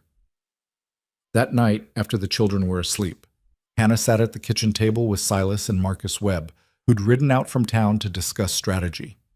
"The timing of the marriage is going to be a problem," Webb said bluntly. "Evelyn's lawyer will argue it was a calculated move to avoid scrutiny, not a legitimate union." "It is legitimate," Hannah said. "I believe you, but we need to prove it to a judge who's going to be looking for any excuse to side with a wealthy, established widow over a struggling rancher and his new wife." "So what do we do?" Silas asked. Webb pulled out a sheet of paper covered in notes. "We build a case showing that the children are thriving in your care. We get testimony from neighbors, from Tom Bradley, from anyone who's seen the family together. We document the improvements in the children's health since they came to live here. We show that this is a stable, loving home." "And my past?" Silas asked. "We address it head on. We don't hide it or make excuses. We present the facts of the trial, the judge's ruling, and the 12 years of lawful living you've done since then. We make it clear that you're not a danger to the children." Hannah's hands were clenched in her lap. "Will it be enough?" Webb's expression was grim. "I don't know. Evelyn Rowe has money and connections. She can make this very difficult, but we have something she doesn't have." "What's that?" "The truth. And sometimes, if we're lucky, that matters." The 2 weeks before the hearing passed in a blur of preparation and anxiety. Webb came by several times to prepare Hannah and Silas for questioning. He drilled them on their stories, on dates and details, on how to present themselves to the judge. "Don't get emotional," he warned Hannah. "I know that's hard, but judges don't respond well to tears. Be calm, be factual, be strong."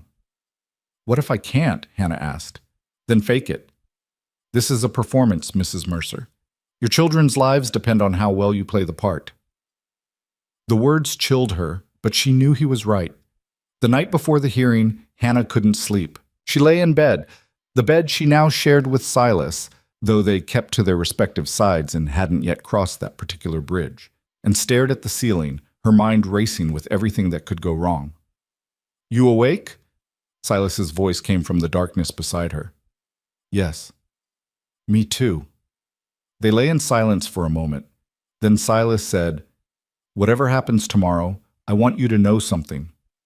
"What?" "I meant what I said when I married you, about protecting you and the kids, about making you happy. That wasn't just words to satisfy a judge. I meant it." Hannah felt tears sting her eyes. "I know you did. And if the worst happens, if the judge rules against us, we don't give up. We fight. We appeal. We do whatever it takes. Even if it costs everything you have?" Even then, Hannah rolled onto her side to face him. In the darkness, she could just make out the shape of his profile, the line of his jaw, the breadth of his shoulders. "Why?" she whispered. "Why are you willing to risk so much for us?" Silas was quiet for a long time. Then he said, "Because I was alone for a long time before you came. And now that I'm not, I don't ever want to be again." It was the most honest, vulnerable thing he'd ever said to her.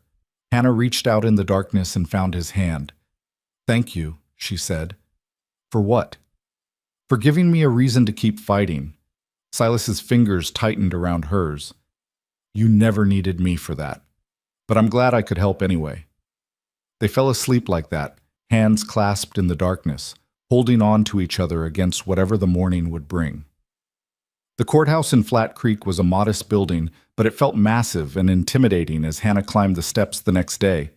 She wore her wedding dress, the only nice thing she owned, and had pulled her hair back severely to look as respectable as possible.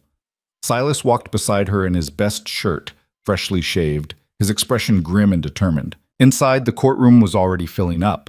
Evelyn sat at the front with her lawyer, a polished man in an expensive suit who looked like he ate small-town lawyers for breakfast. Tom Bradley was there, along with a few other neighbors who'd agreed to testify on Hannah's behalf. And in the back, barely visible, sat Nate, Lily, and Ben, with the neighbor woman who was watching them. Hannah's heart clenched when she saw her children. Nate gave her a small, brave smile. Lily waved. Ben, oblivious to the gravity of the situation, gurgled happily. The judge entered, an older man named Horace Sullivan with white hair and a stern expression. Everyone stood until he took his seat. "Be seated," Judge Sullivan said. His voice was gravelly and tired, like he'd heard every story there was to hear and wasn't impressed by any of them. "We're here to consider a petition for custody filed by Mrs. Evelyn Rowe regarding the minor children. Nathan, Lillian, and Benjamin Rowe, currently residing with their mother, Hannah Mercer, and her husband, Silas Mercer. Let's begin." Evelyn's lawyer stood smoothly. "Your Honor, we'll demonstrate that while Mrs. Mercer loves her children, she lacks the means and stability to provide for them adequately. We'll show that this recent marriage was a calculated attempt to appear respectable rather than a genuine union, and will present evidence that Mr. Mercer's violent past makes him unsuitable as a guardian for young children." Hannah's hands clenched in her lap. Silas's jaw tightened. Webb stood in response. "Your Honor, we'll prove that the Mercer household is stable, loving, and more than adequate for raising healthy, happy children. We'll show that this marriage, while recent, is legitimate and built on mutual respect and commitment, and we'll demonstrate that Mr. Mercer's past, while regrettable, does not reflect his current character or pose any danger to the children." Judge Sullivan nodded. "Very well, let's hear the evidence. Mrs. Rowe's counsel, you may begin." And with that, the battle for Hannah's children officially began. Evelyn's lawyer called his first witness within minutes. Dr. Edmund Price, a silver-haired physician from Austin, who'd never examined Hannah's children but had examined them years ago when Robert was still alive, took the stand with practiced ease.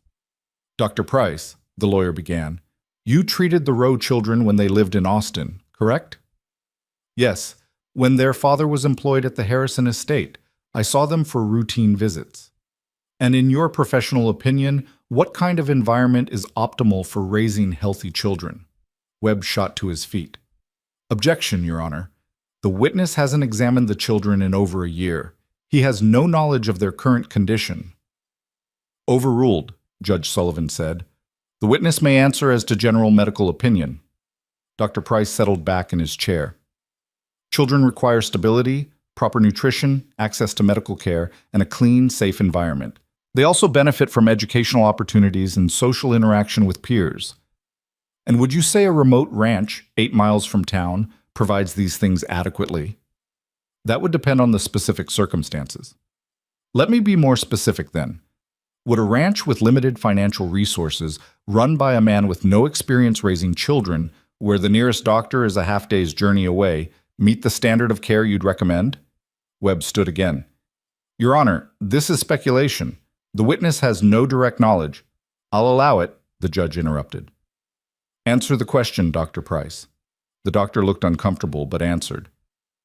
"Such circumstances would present challenges, certainly. Medical emergencies would be concerning. Access to education would be limited." "Thank you, doctor." Evelyn's lawyer turned to the judge with satisfaction. "No further questions." Webb approached for cross-examination, his expression sharp. "Dr. Price, you mentioned medical emergencies. Are you aware that Mrs. Mercer successfully treated Mr. Mercer's severe ankle sprain without medical intervention?" "I was not aware of that." "Are you aware that the children have gained weight since moving to the ranch, that their color has improved, that they show no signs of illness or malnutrition?" "I have not examined them recently, so no." "So your testimony about their current health is based on what exactly? Assumption?" Dr. Price shifted in his seat. "I'm speaking to general standards of care." "General standards, not these specific children, not this specific situation." Webb let that hang in the air. No further questions. Hannah watched the doctor leave the stand, her stomach churning.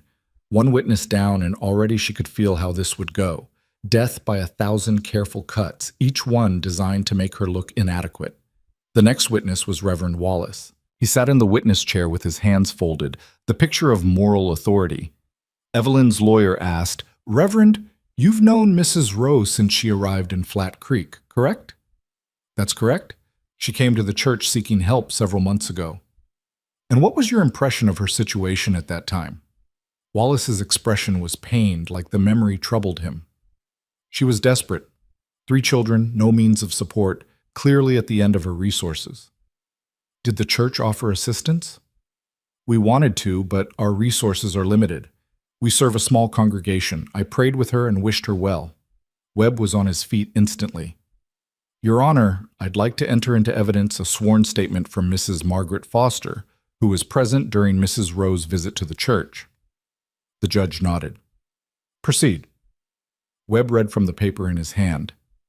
"Mrs. Foster states, I was cleaning the church hall when I heard Reverend Wallace speaking with a woman. She was begging for work, any kind of work.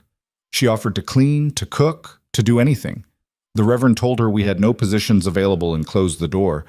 I heard her crying on the church steps afterward. It broke my heart." Webb looked up at the Reverend.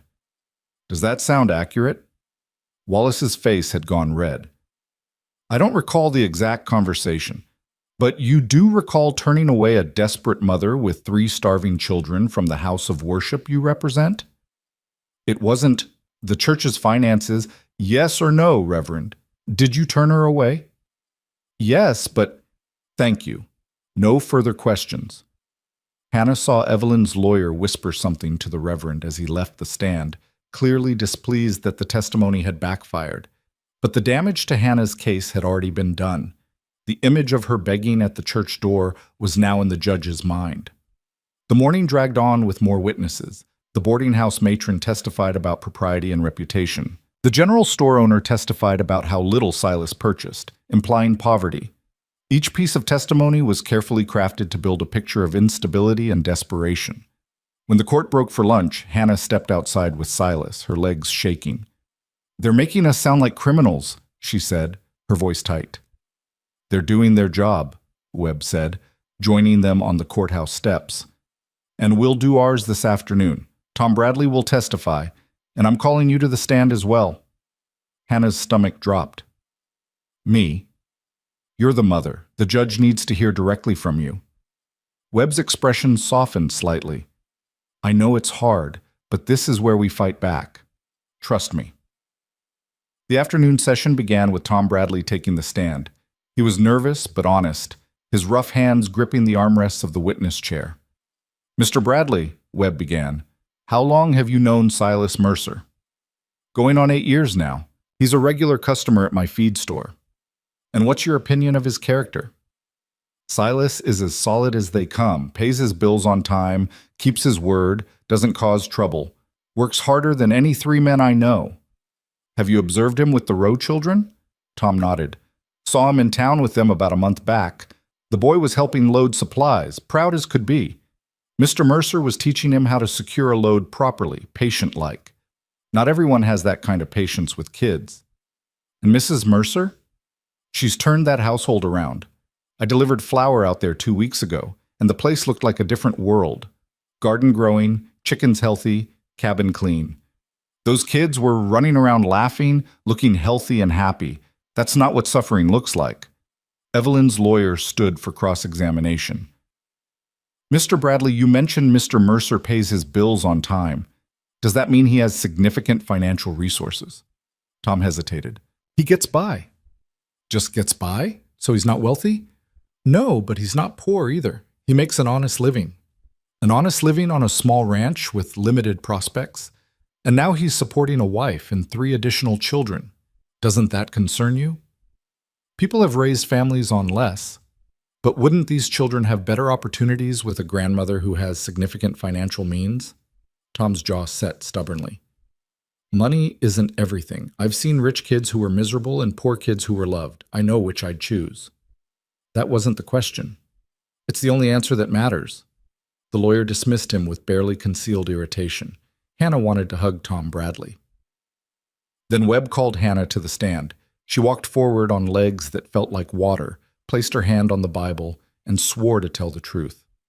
The witness chair was hard and uncomfortable. She could feel everyone's eyes on her, Evelyn's cold judgment, Silas's quiet support, her children's desperate hope. Webb approached gently.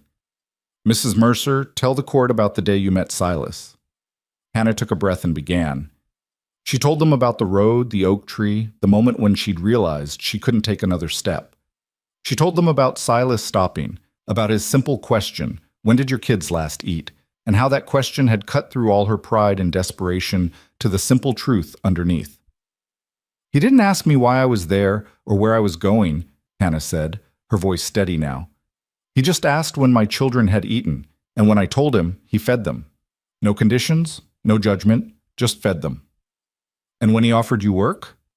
"I was suspicious. I thought there had to be a catch, but there wasn't. He needed help. I needed work. It was that simple." Webb nodded. "Tell the court about life on the ranch." Hannah described the early mornings, the chores, the slow building of routine and trust. She described Nate learning to mend fences, Lily singing to the chickens, Ben getting fat and happy on fresh milk. "They're thriving," she said, and her voice cracked slightly. "For the first time since their father died, they're actually thriving. They laugh, they play, they're not afraid anymore." "Why were they afraid before?" "Because I was afraid. Because every day was a fight to survive, and they could feel that. They knew we were one disaster away from losing everything." Hannah looked directly at the judge. "Now they're safe. They know where their next meal is coming from. They know they have a home. That's worth more than any amount of money." Webb let that sit for a moment, then asked, "Tell the court about your marriage to Silas Mercer." Hannah had known this question was coming, but it still felt like walking onto thin ice. "We married quickly, yes, but not because we were trying to fool anyone. We married because—" She paused, choosing her words carefully. "Because somewhere along the way, we became a family. And when Evelyn threatened to take my children, Silas stood with me. He didn't have to. He chose to. Do you love him? The question hung in the air. Hannah could feel Silas's eyes on her, could feel Evelyn's smirk, could feel the judge waiting. I respect him, Hannah said slowly. I trust him. I value him. Is that love? Maybe not the kind in fairy tales, but it's real, and it's growing, and it's built on something stronger than romance. It's built on choice. We choose each other every day. That's what marriage is supposed to be. Webb smiled slightly. No further questions. Evelyn's lawyer approached like a shark scenting blood. Mrs. Mercer, you said you were suspicious when Mr. Mercer offered you work. Why? Because people don't usually help strangers without expecting something in return. Exactly. So what did he expect in return? Work, that's all. Are you sure? A lonely rancher, a desperate widow? Are you certain there were no other expectations? Hannah's face went hot. There were none. And yet you're now married to him, sharing his bed. Isn't that exactly what you were afraid of? Webb shot up. Objection, Your Honor, this is overruled. The witness may answer. Hannah forced herself to meet the lawyer's eyes. I married Silas because I chose to, not because I was forced. There's a difference. Is there? Or did you simply trade one form of desperation for another? I traded fear for safety, hunger for security, isolation for family. I'd make that trade again in a heartbeat. The lawyer's expression hardened. Let's talk about the night of June 15th. 3 men came to the ranch, correct? Hannah's blood ran cold. How did he know about that? Yes, she said carefully, and you fired a rifle at them. I fired a warning shot. A warning shot. Mrs. Mercer, do you have experience with firearms? I learned that night. So you, with no training, picked up a deadly weapon and fired it while your children were in the next room? Hannah's hands clenched in her lap. Those men were trying to break down my door. I protected my children. By escalating violence? What if you'd missed? What if the bullet had gone through the door and hit someone? What if one of those men had been armed and fired back? They weren't trying to have a conversation. They were going to hurt us. Or perhaps they were simply travelers looking for help, and you overreacted out of fear and paranoia. Hannah's voice turned to ice. They were not travelers. They knew Silas was gone. They knew we were alone. And they tried to force their way in. I did what I had to do. What you had to do. That's interesting phrasing, because Mr. Mercer used similar words to justify killing 3 men in New Mexico, didn't he? The courtroom went silent. I don't know what Silas said, Hannah replied. I wasn't there. But you know he killed those men. I know he defended himself and his brother. And you think that makes him a suitable guardian for children? Hannah's control snapped. She leaned forward, her voice sharp and clear. I think Silas Mercer is the only reason my children are alive today. I think he's shown more kindness and decency than anyone else in this town, including the so-called respectable people who watched us starve. I think he's taught my son what it means to be a man, not through violence, but through hard work and integrity and keeping your word. And I think if you're asking whether I trust him with my children's lives, the answer is absolutely yes, without hesitation, every single time. The lawyer stepped back, clearly not expecting that response. No further questions. Hannah left the stand on shaking legs and returned to her seat beside Silas. He didn't touch her. They were in public, being watched, but she felt his presence like an anchor. You did good, he murmured so quietly only she could hear. But Hannah wasn't so sure. She'd let her anger show, had defended Silas with fierce emotion instead of calm facts. Webb had told her to stay controlled, and she'd failed. The next witness was Evelyn herself. She took the stand with the bearing of a queen, her expensive dress rustling, her silver hair perfect. She placed her hand on the Bible and swore to tell the truth with a voice that dripped condescension. Evelyn's lawyer began with gentle questions. Mrs. Rowe, tell the court about your son Robert. Evelyn's expression softened convincingly. Robert was a good man, hard-working, devoted to his family. His death was a tragedy. And when you learned of his passing, what did you do? I reached out to Hannah immediately, offering to help with the children. I have a large home in Austin, staff, resources. I thought it would be best for everyone if the children came to live with me while Hannah sorted out her affairs. And did she accept your offer? No, she refused to even respond to my letter. Did that concern you? Deeply. I worried about the children's welfare. Webb stood. Objection. Mrs. Rowe is characterizing her emotional state, not providing facts. Sustained. Mrs. Rowe, please stick to what you did, not what you felt. Evelyn nodded graciously. I waited several months, hoping Hannah would reconsider. When I heard rumors that she was living in questionable circumstances, I knew I had to act. What did you hear specifically? That she was living with a man she wasn't married to, that the children were working in the fields, that they were miles from any school or church. And this prompted you to file for custody? Yes, I love those children. They're all I have left of my son. I want to give them the life Robert would have wanted for them. Education, opportunity, stability. It was a masterful performance. Even Hannah had to admit it sounded reasonable if you didn't know the truth underneath. Webb approached for cross-examination, and his demeanor had changed. Gone was the gentle approach he'd used with Hannah. Now he was surgical. Mrs. Rowe, you said you reached out to Hannah immediately after your son's death. Define immediately. Within days of the funeral. And your letter offered to help with the children. What specific help did you offer? Evelyn hesitated, just for a fraction of a second. I offered to take them into my home. To help Hannah with them, or to take them from her? To provide for them while Hannah grieved. For how long? As long as necessary. And did you offer Hannah any financial support to help her care for the children herself? She didn't ask. Did you offer yes or no? No. Webb pulled a paper from his file. I have here a copy of the letter you sent to Hannah. Would you like me to read it to the court? Evelyn's jaw tightened. That won't be necessary. I think it is. Your letter states, and I quote, given your limited resources and the burden of 3 small children, I am prepared to offer them a home in Austin where they can be properly raised. This would allow you to start fresh without the complications of motherhood weighing you down. Complications of motherhood. Is that how you view Hannah's children? As complications? That's not, I was trying to be helpful. You were trying to take them. And when Hannah refused, you waited months, not to help, not to support, but to build a case against her. That's not true. Isn't it? You hired a lawyer, traveled to Flat Creek, interviewed witnesses, all while never once offering Hannah a single dollar to help feed those children you claim to love so much. Evelyn's composure was cracking. She was living in sin. She was surviving, and you judged her for it instead of helping her. Webb's voice was hard now.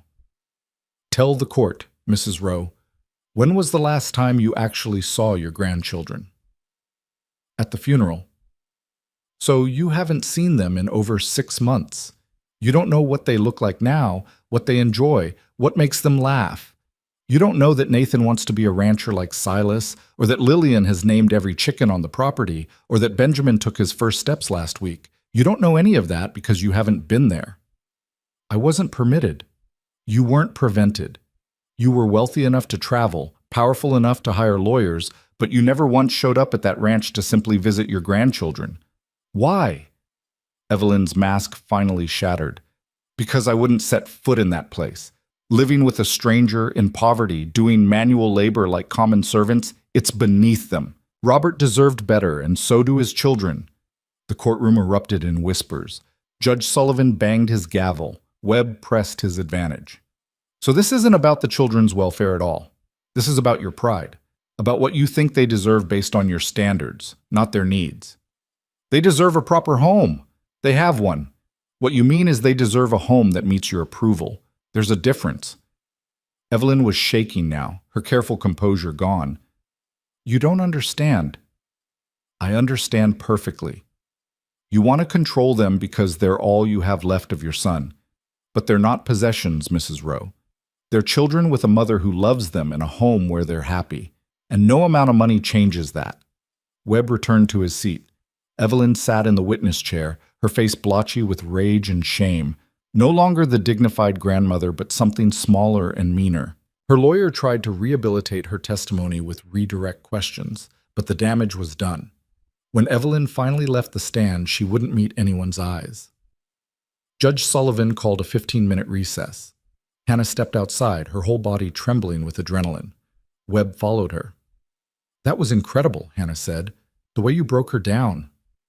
"It was necessary, but it's not over. The judge could still rule in her favor based on financial circumstances alone." Webb lit a cigarette, his hand surprisingly steady. "We need to hope he values the truth over appearances." When court resumed, Webb called his final witness. "I call Silas Mercer to the stand." Silas stood and walked forward with the same calm confidence he brought to everything. He placed his hand on the Bible and swore to tell the truth, then sat in the witness chair looking like he'd rather be anywhere else. Webb started gently. "Mr. Mercer, tell the court why you stopped for Hannah on that road." Silas was quiet for a moment, gathering his thoughts. "Because she looked like I felt 12 years ago, lost, desperate, out of options." He paused. "And because her kids looked hungry." "Why did you offer her work?" "Because I needed help, and she needed work. Seemed simple." "Did you have any ulterior motives?" "No." "Did you expect anything from her beyond the work?" "No." "When did you decide to marry her?" Silas's jaw worked. "When I realized I couldn't stand the thought of her leaving. When I knew I'd fight to protect her and those kids with everything I had. That's when I knew." "Tell the court about the night the riders came." Silas described it plainly. The timeline, the threats, Hannah's response. "She was braver than most men I've known. Stood her ground, protected her children, didn't back down. I was proud of her." Webb nodded. "Mr. Mercer, let's talk about New Mexico." The courtroom went still. Hannah held her breath. 12 years ago, you were involved in a shooting that killed 3 men. Tell the court what happened." Silas's expression went distant, like he was seeing something far away. "My brother and I were moving cattle through the Pecos territory. 5 men ambushed us at night. They shot Marcus before we knew they were there. He died in my arms while I fought off the others. When it was over, 3 of them were dead, 1 ran, and 1 was wounded.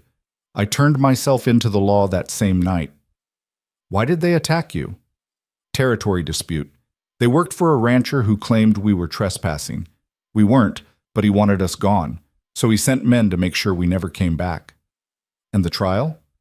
"Lasted 3 days. Evidence showed self-defense. The wounded man admitted they'd been paid to kill us. Judge ruled in my favor, but barely. The rancher had connections. I left New Mexico the next day because I knew those connections would keep coming for me." "Do you regret what you did?" Silas looked directly at the judge. "I regret that my brother died. I regret that I couldn't save him. But I don't regret defending our lives. And I don't regret surviving when good men wanted me dead for crossing their land." "Have you been in any violent altercations since?" "None." "Have you ever raised a hand to Hannah or the children?" "Never." "Would you?" "I'd cut off my own hands first." The certainty in his voice echoed through the courtroom. Evelyn's lawyer approached for cross-examination, but he looked less confident now. "Mr. Mercer, you claim the shooting was self-defense, but you killed 3 men. Doesn't that strike you as excessive?" "They were trying to kill me. I did what I had to do to survive." "And you expect this court to believe you're a suitable guardian for children when you've proven capable of such violence?" Silas's eyes went hard. "I expect this court to understand the difference between murder and survival. I protected my brother until my last breath. I do the same for those kids. That's not violence. That's love." The lawyer tried a few more questions, but Silas was unshakable. He left the stand with his head high. Judge Sullivan addressed the courtroom. "I'll take this matter under advisement and issue my ruling tomorrow morning at 9 o'clock. Court is adjourned." The gavel fell. Hannah stood on shaking legs, her whole world hanging in the balance of one man's decision. Silas took her arm and guided her outside where the evening air was cool and clean. "What do we do now?" Hannah asked. "We wait," Silas said, "and we hope." That night, neither of them slept. They sat together in the cabin's main room, watching the fire burn down to embers, not talking, just existing in the heavy silence of uncertainty. Finally, As dawn approached, Silas spoke. "Whatever happens tomorrow, I want you to know something." Hannah looked at him, this man who'd become her husband, her partner, her unexpected salvation. "You're the best thing that ever happened to me," Silas said quietly. "You and those kids. Even if we lose tomorrow, even if they take them away, I won't regret a single day. You made me remember what it's like to have something worth fighting for." Hannah felt tears slide down her cheeks. "I love you," she said, and realized as she said it that it was true. Not the passionate romance of fairy tales, but something deeper and more real. The love that came from surviving together, from choosing each other day after day, from building something solid out of nothing. Silas pulled her close, and they held each other as the sun rose on the day that would determine their future. The courtroom was packed when they arrived. Everyone in town seemed to have come to witness the verdict.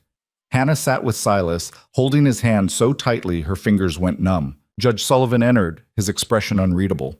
He sat, shuffled papers, and finally looked up at the crowd. "I've considered all the testimony and evidence presented in this case," he began. "This is not a simple matter of wealth versus poverty or respectability versus scandal. This is a question of what serves the best interests of 3 children who have already endured significant loss and upheaval." Hannah couldn't breathe.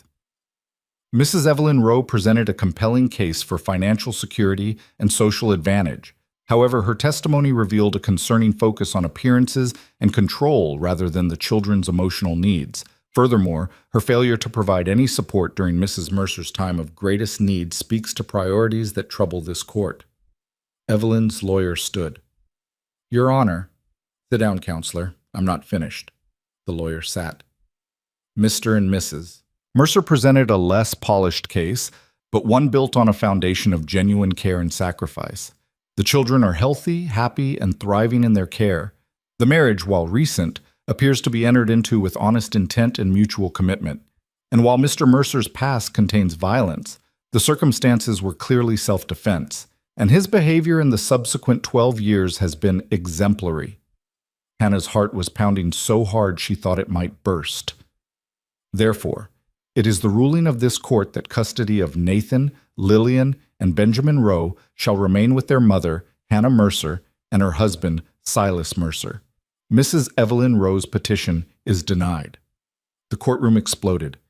Hannah heard nothing but a roaring in her ears. Silas's arms came around her, and she collapsed against him, sobbing with relief. They'd won. They'd actually won. Judge Sullivan banged his gavel for order. "Furthermore, I'm issuing a protective order. Mrs. Evelyn Rowe is prohibited from contacting the children or the Mercer family for a period of no less than 1 year, unless supervised visitation is agreed upon by both parties. Any violation will result in contempt charges." Evelyn shot to her feet, her face purple with rage. "This is an outrage. You can't." "I can, and I have. One more outburst, and I'll hold you in contempt right now. Sit down." Evelyn sat, shaking with fury. The judge continued. "This court recognizes that unconventional families can provide loving homes. Blood and money do not automatically equate to better care. These children have a mother who fought for them and a stepfather who stands with them. That is what matters. Case closed." The gavel fell for the final time. Hannah turned in Silas's arms and kissed him, right there in the courtroom in front of everyone. She didn't care anymore about propriety or what people thought. Her children were safe, her family was intact, they'd survived. The ride home from the courthouse should have felt like a victory parade, but Hannah couldn't shake the cold dread settling in her stomach. Evelyn's face in that courtroom, twisted with rage and humiliation, had looked like a woman who wouldn't accept defeat quietly. The protective order was just paper. Paper didn't stop people who were desperate or vengeful enough. Silas must have sensed her unease because his hand found hers in the wagon seat, squeezing gently. "It's over," he said, but even he didn't sound completely convinced. The children were waiting at the neighbor's house, and when Hannah told them the news, Nate's face crumpled with relief. He'd been carrying the weight of fear for so long that watching it finally lift nearly broke Hannah's heart. Lily threw her arms around Hannah's waist and wouldn't let go. Even Ben seemed to sense the shift in atmosphere, gurgling happily as they loaded back into the wagon. They celebrated that night with a simple dinner, but it felt like a feast. Hannah made biscuits with honey and fried chicken that Silas had been saving for a special occasion. The children ate until they were stuffed, and afterward Nate asked if he could stay up late, just this once. Just this once, Silas agreed, and they sat on the porch, watching stars emerge in the vast Texas sky while Lily fell asleep against Hannah's shoulder and Ben dozed in her arms. "What happens now?" Nate asked quietly. He was looking at Silas, man to man, the way he'd started doing more often lately. "Now we live," Silas said. "We work the ranch, we take care of each other, and we don't let fear run our lives anymore." "What if she comes back? That lady? My grandmother?" Hannah's chest tightened, but Silas answered before she could. "Then we deal with it. But the law's on our side now, Nate. She can't just take you. She'd have to fight through me and your mother first, and I promise you, that's not a fight she'd win." Nate nodded slowly, processing this. Then he said something that caught them both off guard. "I'm glad Mama married you. You're good for us." Silas cleared his throat, clearly moved. "You're good for me too, son." It was the first time he'd called Nate that, and the word hung in the night air like a benediction. Hannah saw her boy's shoulders straighten with pride, saw him sit a little taller, and she knew that whatever else happened, this moment right here was worth every hardship they'd endured. 3 days later, the first sign of trouble arrived. Hannah was in the garden when she saw the rider approaching, not the slow, casual pace of a neighbor, but the purposeful speed of someone on a mission. Her stomach clenched as the man drew closer, and she recognized him as a clerk from the courthouse in Flat Creek. Silas emerged from the barn, wiping his hands on his pants. "Help you?" The clerk dismounted, looking uncomfortable. "Got a notice here for you and Mrs. Mercer, from Mrs. Evelyn Rowe's attorney." Hannah's blood ran cold. Silas took the envelope and opened it while the clerk shifted his weight awkwardly. As Silas read, his expression darkened dangerously. "What is it?" Hannah asked, already knowing it was bad. Silas handed her the paper. It was a legal challenge to the land deed of the ranch itself. Evelyn's lawyer was claiming there were irregularities in Silas's original purchase, suggesting the deed might be invalid, which would make the ranch, and by extension their home, subject to seizure for unpaid debts that the lawyer claimed existed. It was absurd. It was transparent. It was also potentially devastating. "This is revenge," Hannah said, her voice shaking. "She's trying to destroy us because she lost." The clerk looked even more uncomfortable. "I'm just delivering the notice, ma'am. There'll be a hearing in 2 weeks." He climbed back on his horse and rode away quickly, like he couldn't get away from them fast enough. Silas read through the document again, his jaw set in a hard line. "This is garbage. My deed is solid. I bought this land fair and square 8 years ago, paid every cent, got it recorded properly." "But fighting it will cost money we don't have," Hannah said. "That's what she's counting on. Even if we win, we'll be bankrupted by legal fees." They stood there in the yard, the notice fluttering in Hannah's hand, and for the first time since the custody hearing, Hannah felt genuine despair creeping back in. They'd won the battle only to face a new war. That night, after the children were asleep, Hannah and Silas sat at the kitchen table going through every paper Silas had related to the ranch purchase. The deed looked legitimate to Hannah's eyes, but she wasn't a lawyer. The sale documents were yellowed with age, but clearly showed payment in full. Everything seemed in order. "I don't understand what she thinks she'll find," Hannah said, rubbing her tired eyes. "Unless she's planning to fabricate evidence." "Wouldn't put it past her," Silas muttered. He was on his third cup of coffee, his hair standing up where he'd run his hands through it repeatedly. "But fabricated evidence can be exposed.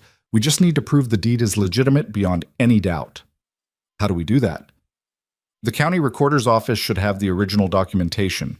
We get certified copies, bring in the clerk who filed it if he's still alive, maybe track down the previous owner if we can find him." Silas leaned back in his chair, exhaustion evident in every line of his body. "It'll take time and money, but it's possible." Hannah reached across the table and took his hand. "We'll figure it out. We've come too far to lose now." But even as she said it, she wondered how much more they could endure. How many battles could they fight before something finally broke them? The answer came from an unexpected source 3 days later. Hannah was hanging laundry when she saw another rider approaching, and her heart sank. But as the rider got closer, she realized it wasn't a courthouse clerk or one of Evelyn's lawyers. It was a woman, elegantly dressed, riding side saddle with practiced ease. The woman dismounted near the porch and removed her riding gloves. She was perhaps 50, with kind eyes and silver threading through her dark hair. Something about her bearing seemed familiar, though Hannah couldn't place it. "Mrs. Mercer?" the woman asked. "Yes," Hannah said warily. "My name is Catherine Hale. I'm Evelyn Rowe's sister." Hannah's stomach dropped. She took an instinctive step backward, ready to call for Silas, but Catherine raised her hands in a peaceable gesture. "Please, I'm not here to cause trouble. Quite the opposite, actually. May I speak with you and your husband?" Silas had already appeared from the barn, alerted by the unfamiliar visitor. He positioned himself between Catherine and Hannah, his body language protective. Catherine seemed to understand the dynamic. "Mr. Mercer, I know you have no reason to trust me, but I have information about my sister's latest legal maneuver that you need to hear." "What kind of information?" Silas asked, his voice hard. "The kind that might save your home. May we speak inside?" Hannah and Silas exchanged glances. Finally, Hannah nodded. They couldn't afford to dismiss potential help, no matter the source. Inside, Catherine accepted a cup of tea but didn't drink it, her hands wrapped around the cup like she needed something to hold on to. When she spoke, her voice was heavy with old grief and fresh regret. "I need you to understand something first. Evelyn wasn't always like this. When we were young, she was kind, generous, full of dreams. But life hardened her. She married a man who valued money over love, gave her one son, and then ignored her for 30 years until he died. Robert was everything to her, the only good thing in her life that she felt she'd created." "I understand grief," Hannah said quietly, "but that doesn't excuse what she's doing." "No, it doesn't," Catherine agreed. "That's why I'm here. When Robert died, something in Evelyn broke. She became obsessed with controlling what little remained of him, his children. When you refused to hand them over, she took it as a personal betrayal." "They're my children," Hannah said, steel in her voice. "I know, and you're a good mother. I could see that in the courtroom." Catherine set down her teacup. "After the custody hearing, Evelyn went to my home in Austin. She was unhinged, ranting about how the judge was bought off, how you'd seduced everyone with lies, how she'd make you pay for humiliating her." Silas leaned forward. "What did she do?" "She's bribing the county recorder, a man named Willis Henderson. She's paying him to discover irregularities in your land deed and to testify that the documentation was improperly filed." Catherine pulled an envelope from her bag. "I have proof. Letters between Evelyn and Henderson discussing payment, a draft of the false testimony he's supposed to give, even a record of the money she transferred to his account." Hannah's hands trembled as she took the envelope. Inside were copies of letters in Evelyn's distinctive handwriting, laying out the entire scheme in damning detail. "Why are you giving us this?" Silas asked, suspicion still evident. Catherine's eyes filled with tears. "Because this has gone too far. Because those children deserve peace. And you two have given them that. Because I'm ashamed of what my sister has become, and I can't stand by and watch her destroy innocent people to satisfy her need for control." She wiped her eyes roughly. "And because I loved Robert too, and he would be horrified by what his mother is doing in his name." Hannah felt something crack open in her chest. "Thank you," she whispered. "You don't know what this means." "I do, actually. I lost my own children years ago to scarlet fever. If I could have them back, I'd move heaven and earth. But I wouldn't destroy other families to ease my grief. That's where Evelyn and I differ." Catherine stood. "Take those documents to your lawyer. They should be enough to stop this legal challenge and possibly have Evelyn investigated for fraud and bribery." Silas stood as well. "Mrs. Hale, we're in your debt." "No debt, just take care of those children. Give them the life Robert wanted for them, one filled with love, not money or status. That's payment enough." Catherine left as quietly as she'd arrived, and Hannah stood on the porch watching her ride away, this unlikely ally who'd appeared exactly when they needed her most. That evening, they rode into Flat Creek and delivered the documents to Marcus Webb. The lawyer's eyes widened as he read through them, his expression shifting from skepticism to amazement to grim satisfaction. "This is extraordinary," Webb said. "This is everything we need.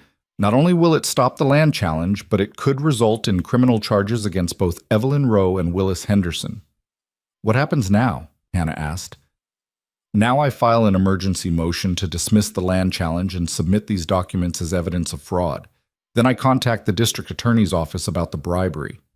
Webb looked up at them, something like respect in his eyes. "Mrs. Mercer, Mr. Mercer, I think this nightmare is finally about to end." The hearing was scheduled for the following week. Hannah spent the days in between in a state of anxious anticipation, unable to quite believe that this might actually be over. She cooked and cleaned and cared for the children, but her mind was always half elsewhere, waiting for the other shoe to drop. The night before the hearing, Silas found her sitting on the porch steps, staring out at the dark land beyond the cabin. "Can't sleep?" he asked, settling beside her. "Can't stop thinking," Hannah admitted. "What if it's not enough? What if she finds another way to hurt us? Then we'll survive that too." Silas's voice was calm, certain. "We've survived everything else." Hannah leaned against his shoulder, drawing strength from his solid presence. "When did you become such an optimist?" "When I married a woman stubborn enough to fight the whole world for her kids. It's contagious." Hannah laughed despite herself, and the sound felt good, felt normal.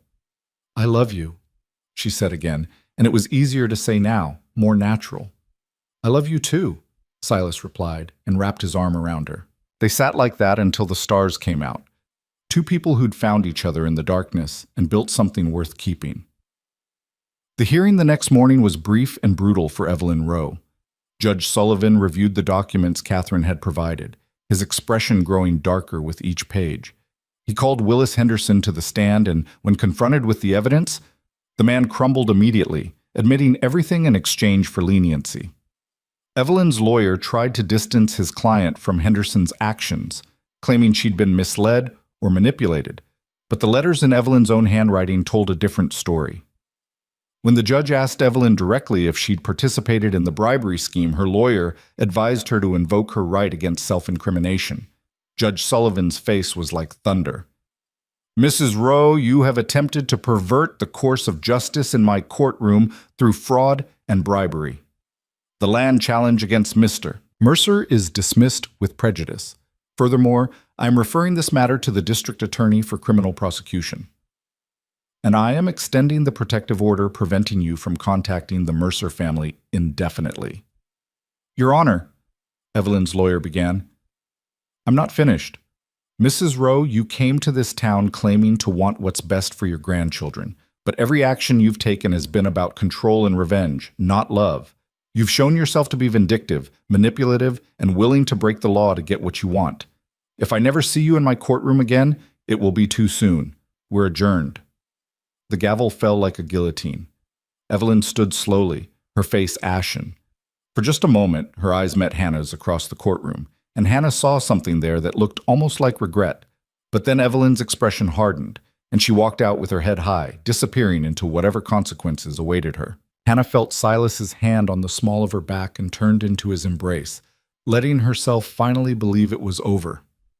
The weeks that followed felt like waking up from a long nightmare. The district attorney filed charges against both Evelyn and Henderson. The case against Henderson was straightforward, and he pleaded guilty within a month. Evelyn's case was more complicated. She had money for good lawyers and connections that could have dragged things out for years. But Catherine Hale had one more gift to give them. She showed up at the ranch on a warm October afternoon with a leather portfolio under her arm. Hannah invited her in, and this time the visit felt less fraught, more like welcoming an old friend. "I've been in contact with Evelyn's lawyers," Catherine said without preamble. "I've made them an offer on behalf of the family estate. If Evelyn agrees to plead guilty to reduced charges, accepts probation and a fine, and permanently relinquishes any claim to contact with the children, we'll pay her legal fees and maintain her position in Austin society. If she refuses and forces a trial, I'll testify against her and the family will disown her completely." Hannah stared at her. "You'd do that? Testify against your own sister?" "I've already done it," Catherine said quietly. I gave a deposition last week detailing everything I know about her schemes and her state of mind. She's been obsessed with those children to the point of mental instability. The lawyers believe that with my testimony and the documentary evidence, they could get her committed to an asylum for psychiatric evaluation. Silas let out a low whistle. That's a hell of a threat. It's not a threat. It's a promise.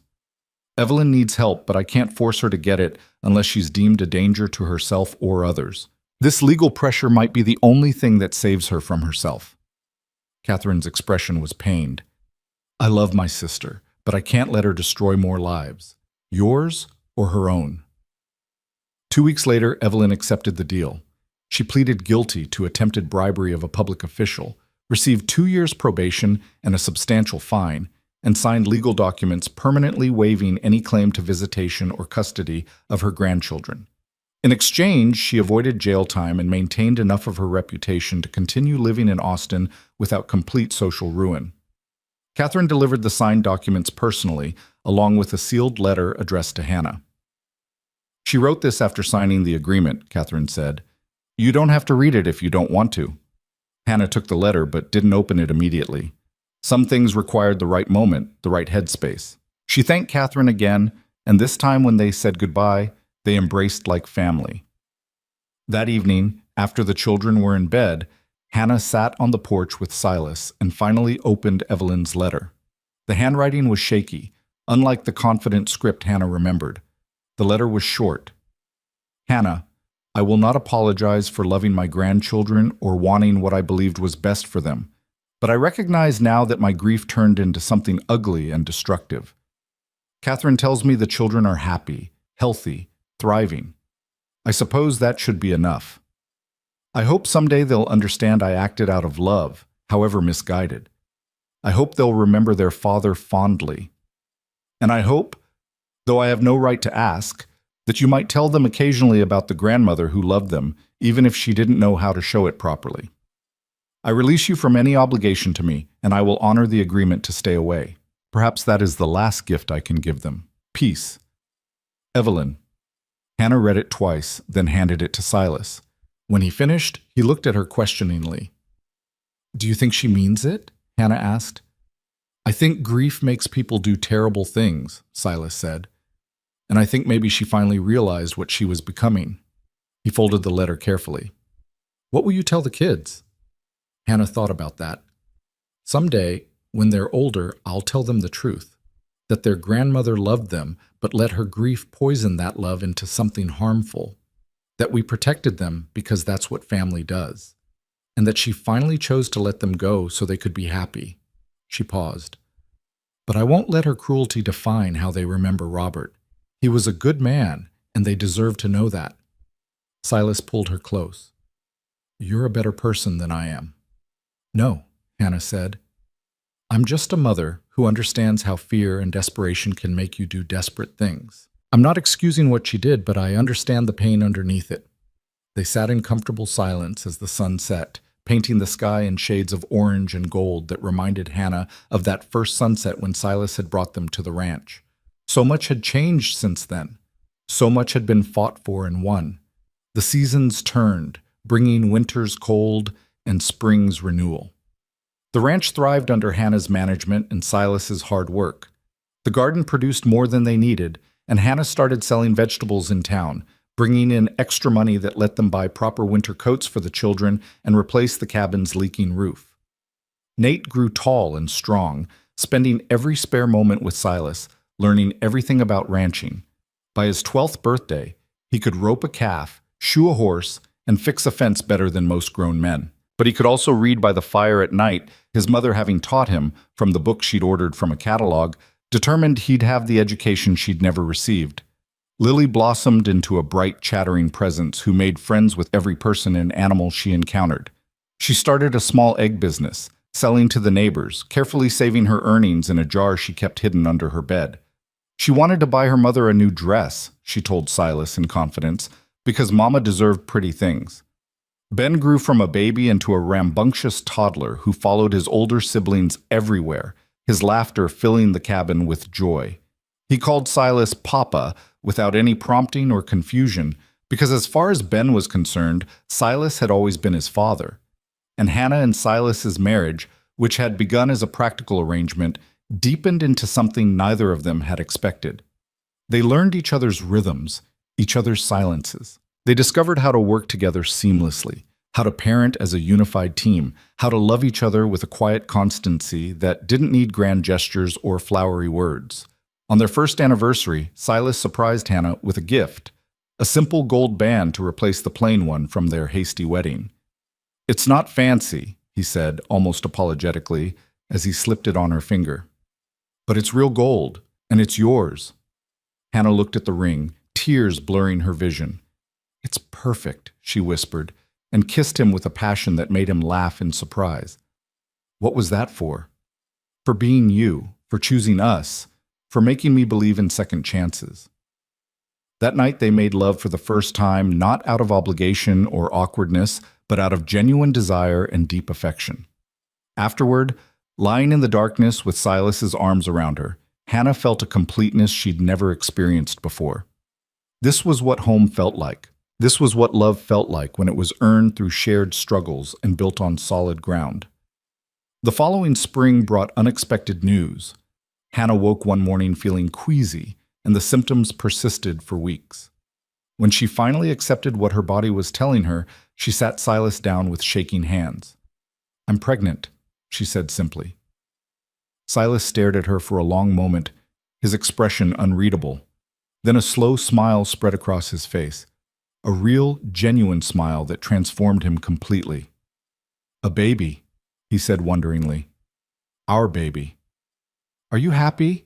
Hannah asked, suddenly uncertain. "Happy." Silas pulled her into his arms. "Hannah, I'm terrified and thrilled and more grateful than I know how to say. A baby. Our baby." He kept repeating it like he couldn't quite believe it, and Hannah laughed through her tears, joy bubbling up from somewhere deep inside. They told the children that evening. Nate's eyes went wide. "A baby? Really?" "Really," Hannah confirmed. Lily squealed with delight.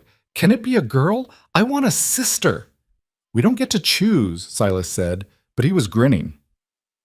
Even Ben seemed to understand something exciting was happening, clapping his hands and babbling happily. The pregnancy was easier than Hannah's previous ones, probably because she wasn't starving or desperately afraid. She had good food, a warm home, and a husband who fussed over her despite her protests that she was perfectly capable of doing her chores. "You're carrying our child," Silas said when she complained about his hovering. "Let me take care of you." And Hannah, who'd fought so hard to be self-sufficient, learned to let herself be cared for. It was harder than it should have been, but Silas was patient, and gradually she accepted that asking for help wasn't weakness. The baby arrived on a cold December night, a month before Christmas. The labor was hard but manageable, with a midwife from town assisting and Silas pacing outside like a caged animal. When the baby's first cry pierced the night, Hannah heard Silas's whoop of joy from the porch, and she started laughing despite her exhaustion. The midwife placed a tiny, perfect daughter in Hannah's arms. She had dark hair like Silas and Hannah's eyes, and when Silas finally came into the room, he looked at his daughter with such wonder that Hannah fell in love with him all over again. "She's beautiful," he whispered, touching the baby's tiny hand with his scarred, calloused finger. "She's perfect." "What should we name her?" Hannah asked. They'd discussed names for months, but never settled on one. Now, looking at their daughter, Silas said, "Clara, after my mother, if that's all right with you." "Clara Mercer," Hannah said, testing the name. "It's perfect." The children met their new sister the next morning. Nate was cautious but curious, peering at Clara like she might break. Lily was enchanted, begging to hold her until Hannah relented, carefully positioning the baby in her arms. And Ben, now 2.5, looked at Clara with big eyes and declared, "Baby!" "That's your sister," Hannah told him. "You're a big brother now." Ben processed this seriously, then nodded like he'd accepted a great responsibility.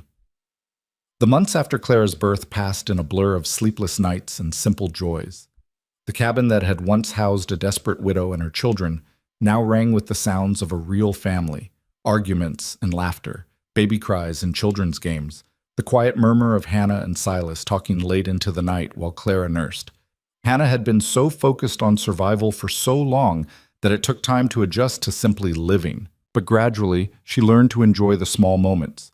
Silas teaching Nate to read the stars for navigation, Lily singing lullabies to Clara, Ben trying to help with chores and creating twice as much work. The whole family gathered around the table for dinner. One evening in early spring, almost 2 years after the final court hearing, Hannah stood in the doorway watching her family. Silas was showing Nate something in the Farmer's Almanac.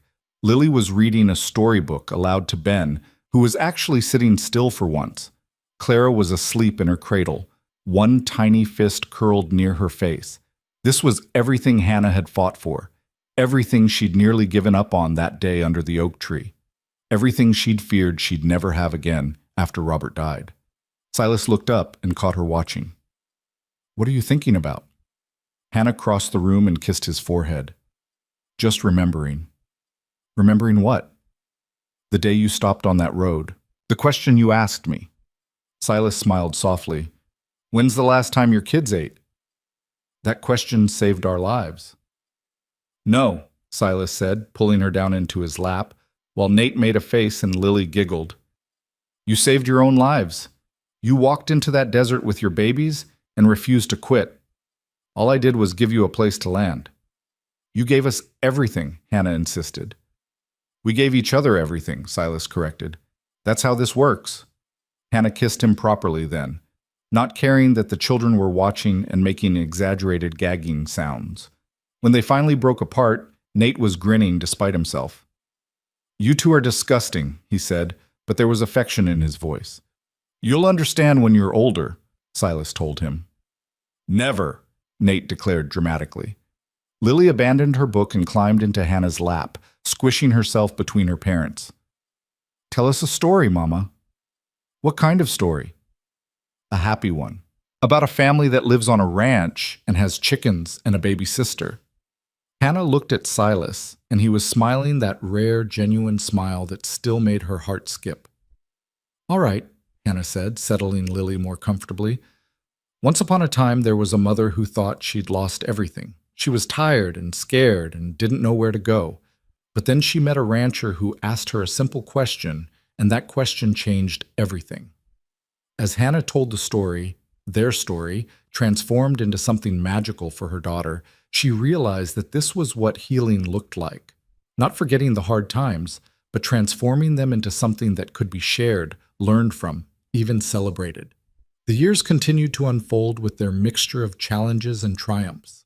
There were drought years when money got tight, and they had to be creative about making ends meet. There were illnesses that scared them, like when Ben came down with pneumonia and Hannah stayed up 3 nights straight nursing him through it. There were arguments and frustrations because no family was perfect, and living together meant navigating everyone's rough edges. But there was also boundless joy. Nate's first solo cattle drive when he was 16, coming back dusty and proud, and looking so much like a man that Hannah had to excuse herself to cry. Lily's first dance at the town social, wearing a dress Hannah had sewn from fabric Silas bought as a surprise.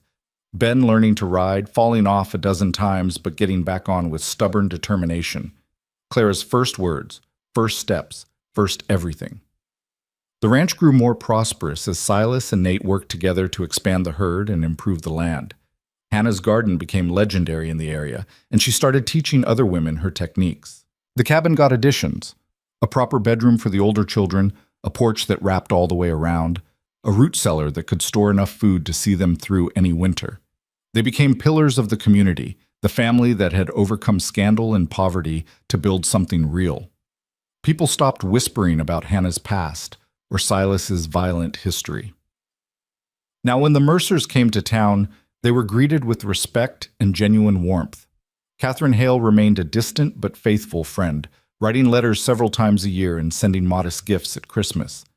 Through her, they learned that Evelyn had died quietly in her sleep 4 years after the final hearing, taking whatever regret she had to her grave. Catherine asked if Hannah wanted to tell the children, and after much thought, Hannah did. She sat them down.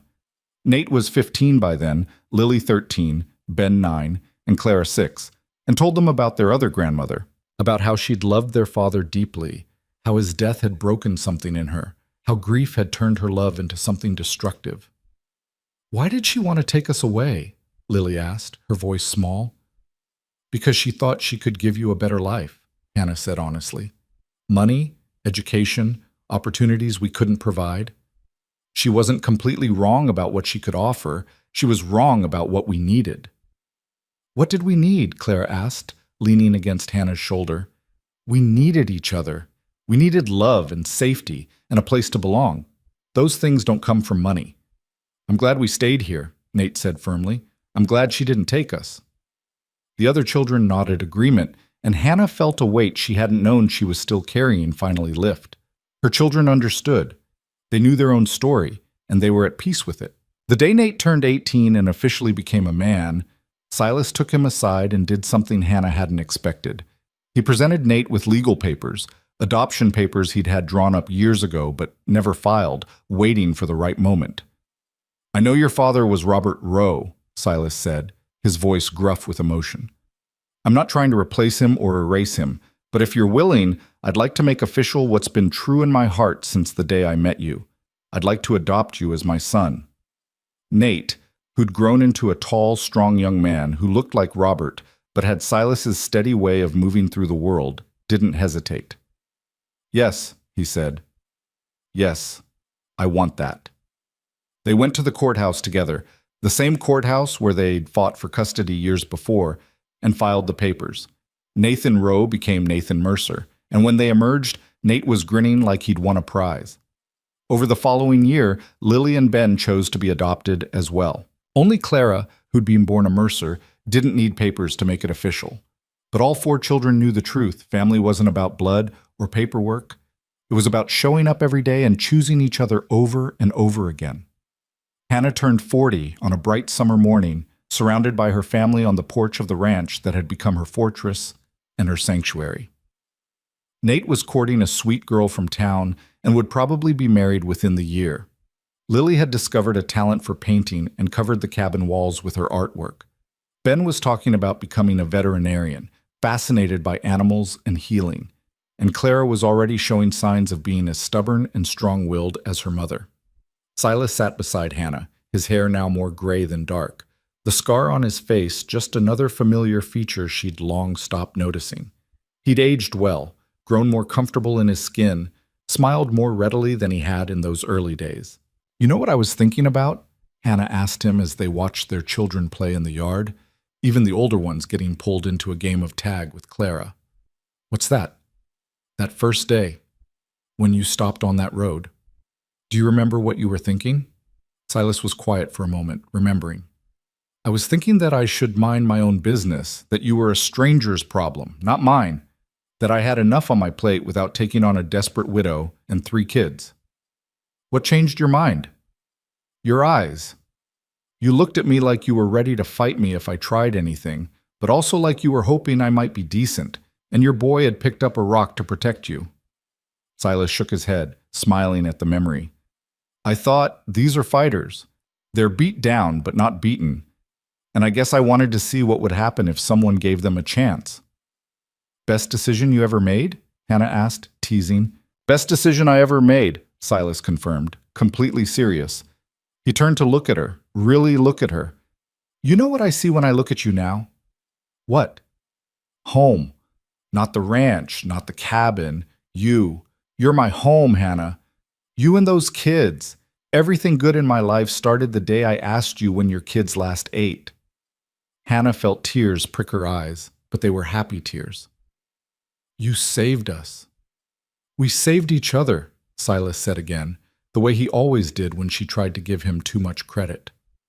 And sitting there on the porch, watching her children play in the golden afternoon light, Hannah finally understood what he meant.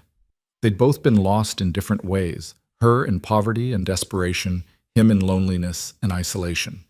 They'd found each other in the middle of nowhere, under an oak tree on a dying road, and they'd built something neither could have created alone.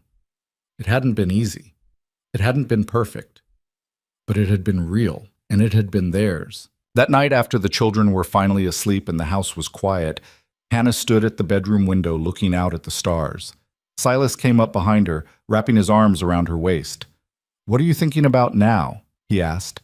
Hannah leaned back against him, solid and warm and hers.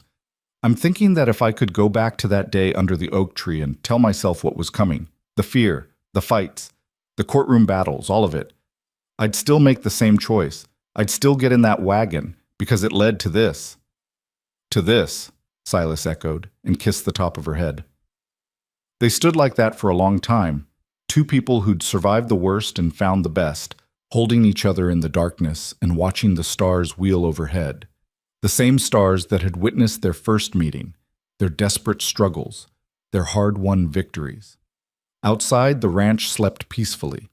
The cattle in the pasture, the horses in the barn, the chickens in their coop, the garden that would need tending in the morning, the fences that would need mending, the children who would need breakfast. All the beautiful, ordinary work of living. And Hannah, who had once believed she'd lost everything, understood now that she'd actually found everything that mattered. Not wealth or status or the approval of people who didn't matter, but love that was tested and proven, family that was chosen and cherished, home that was earned through sweat and sacrifice and refusing to give up. She'd walked into the desert with nothing but her children and her stubborn will to survive.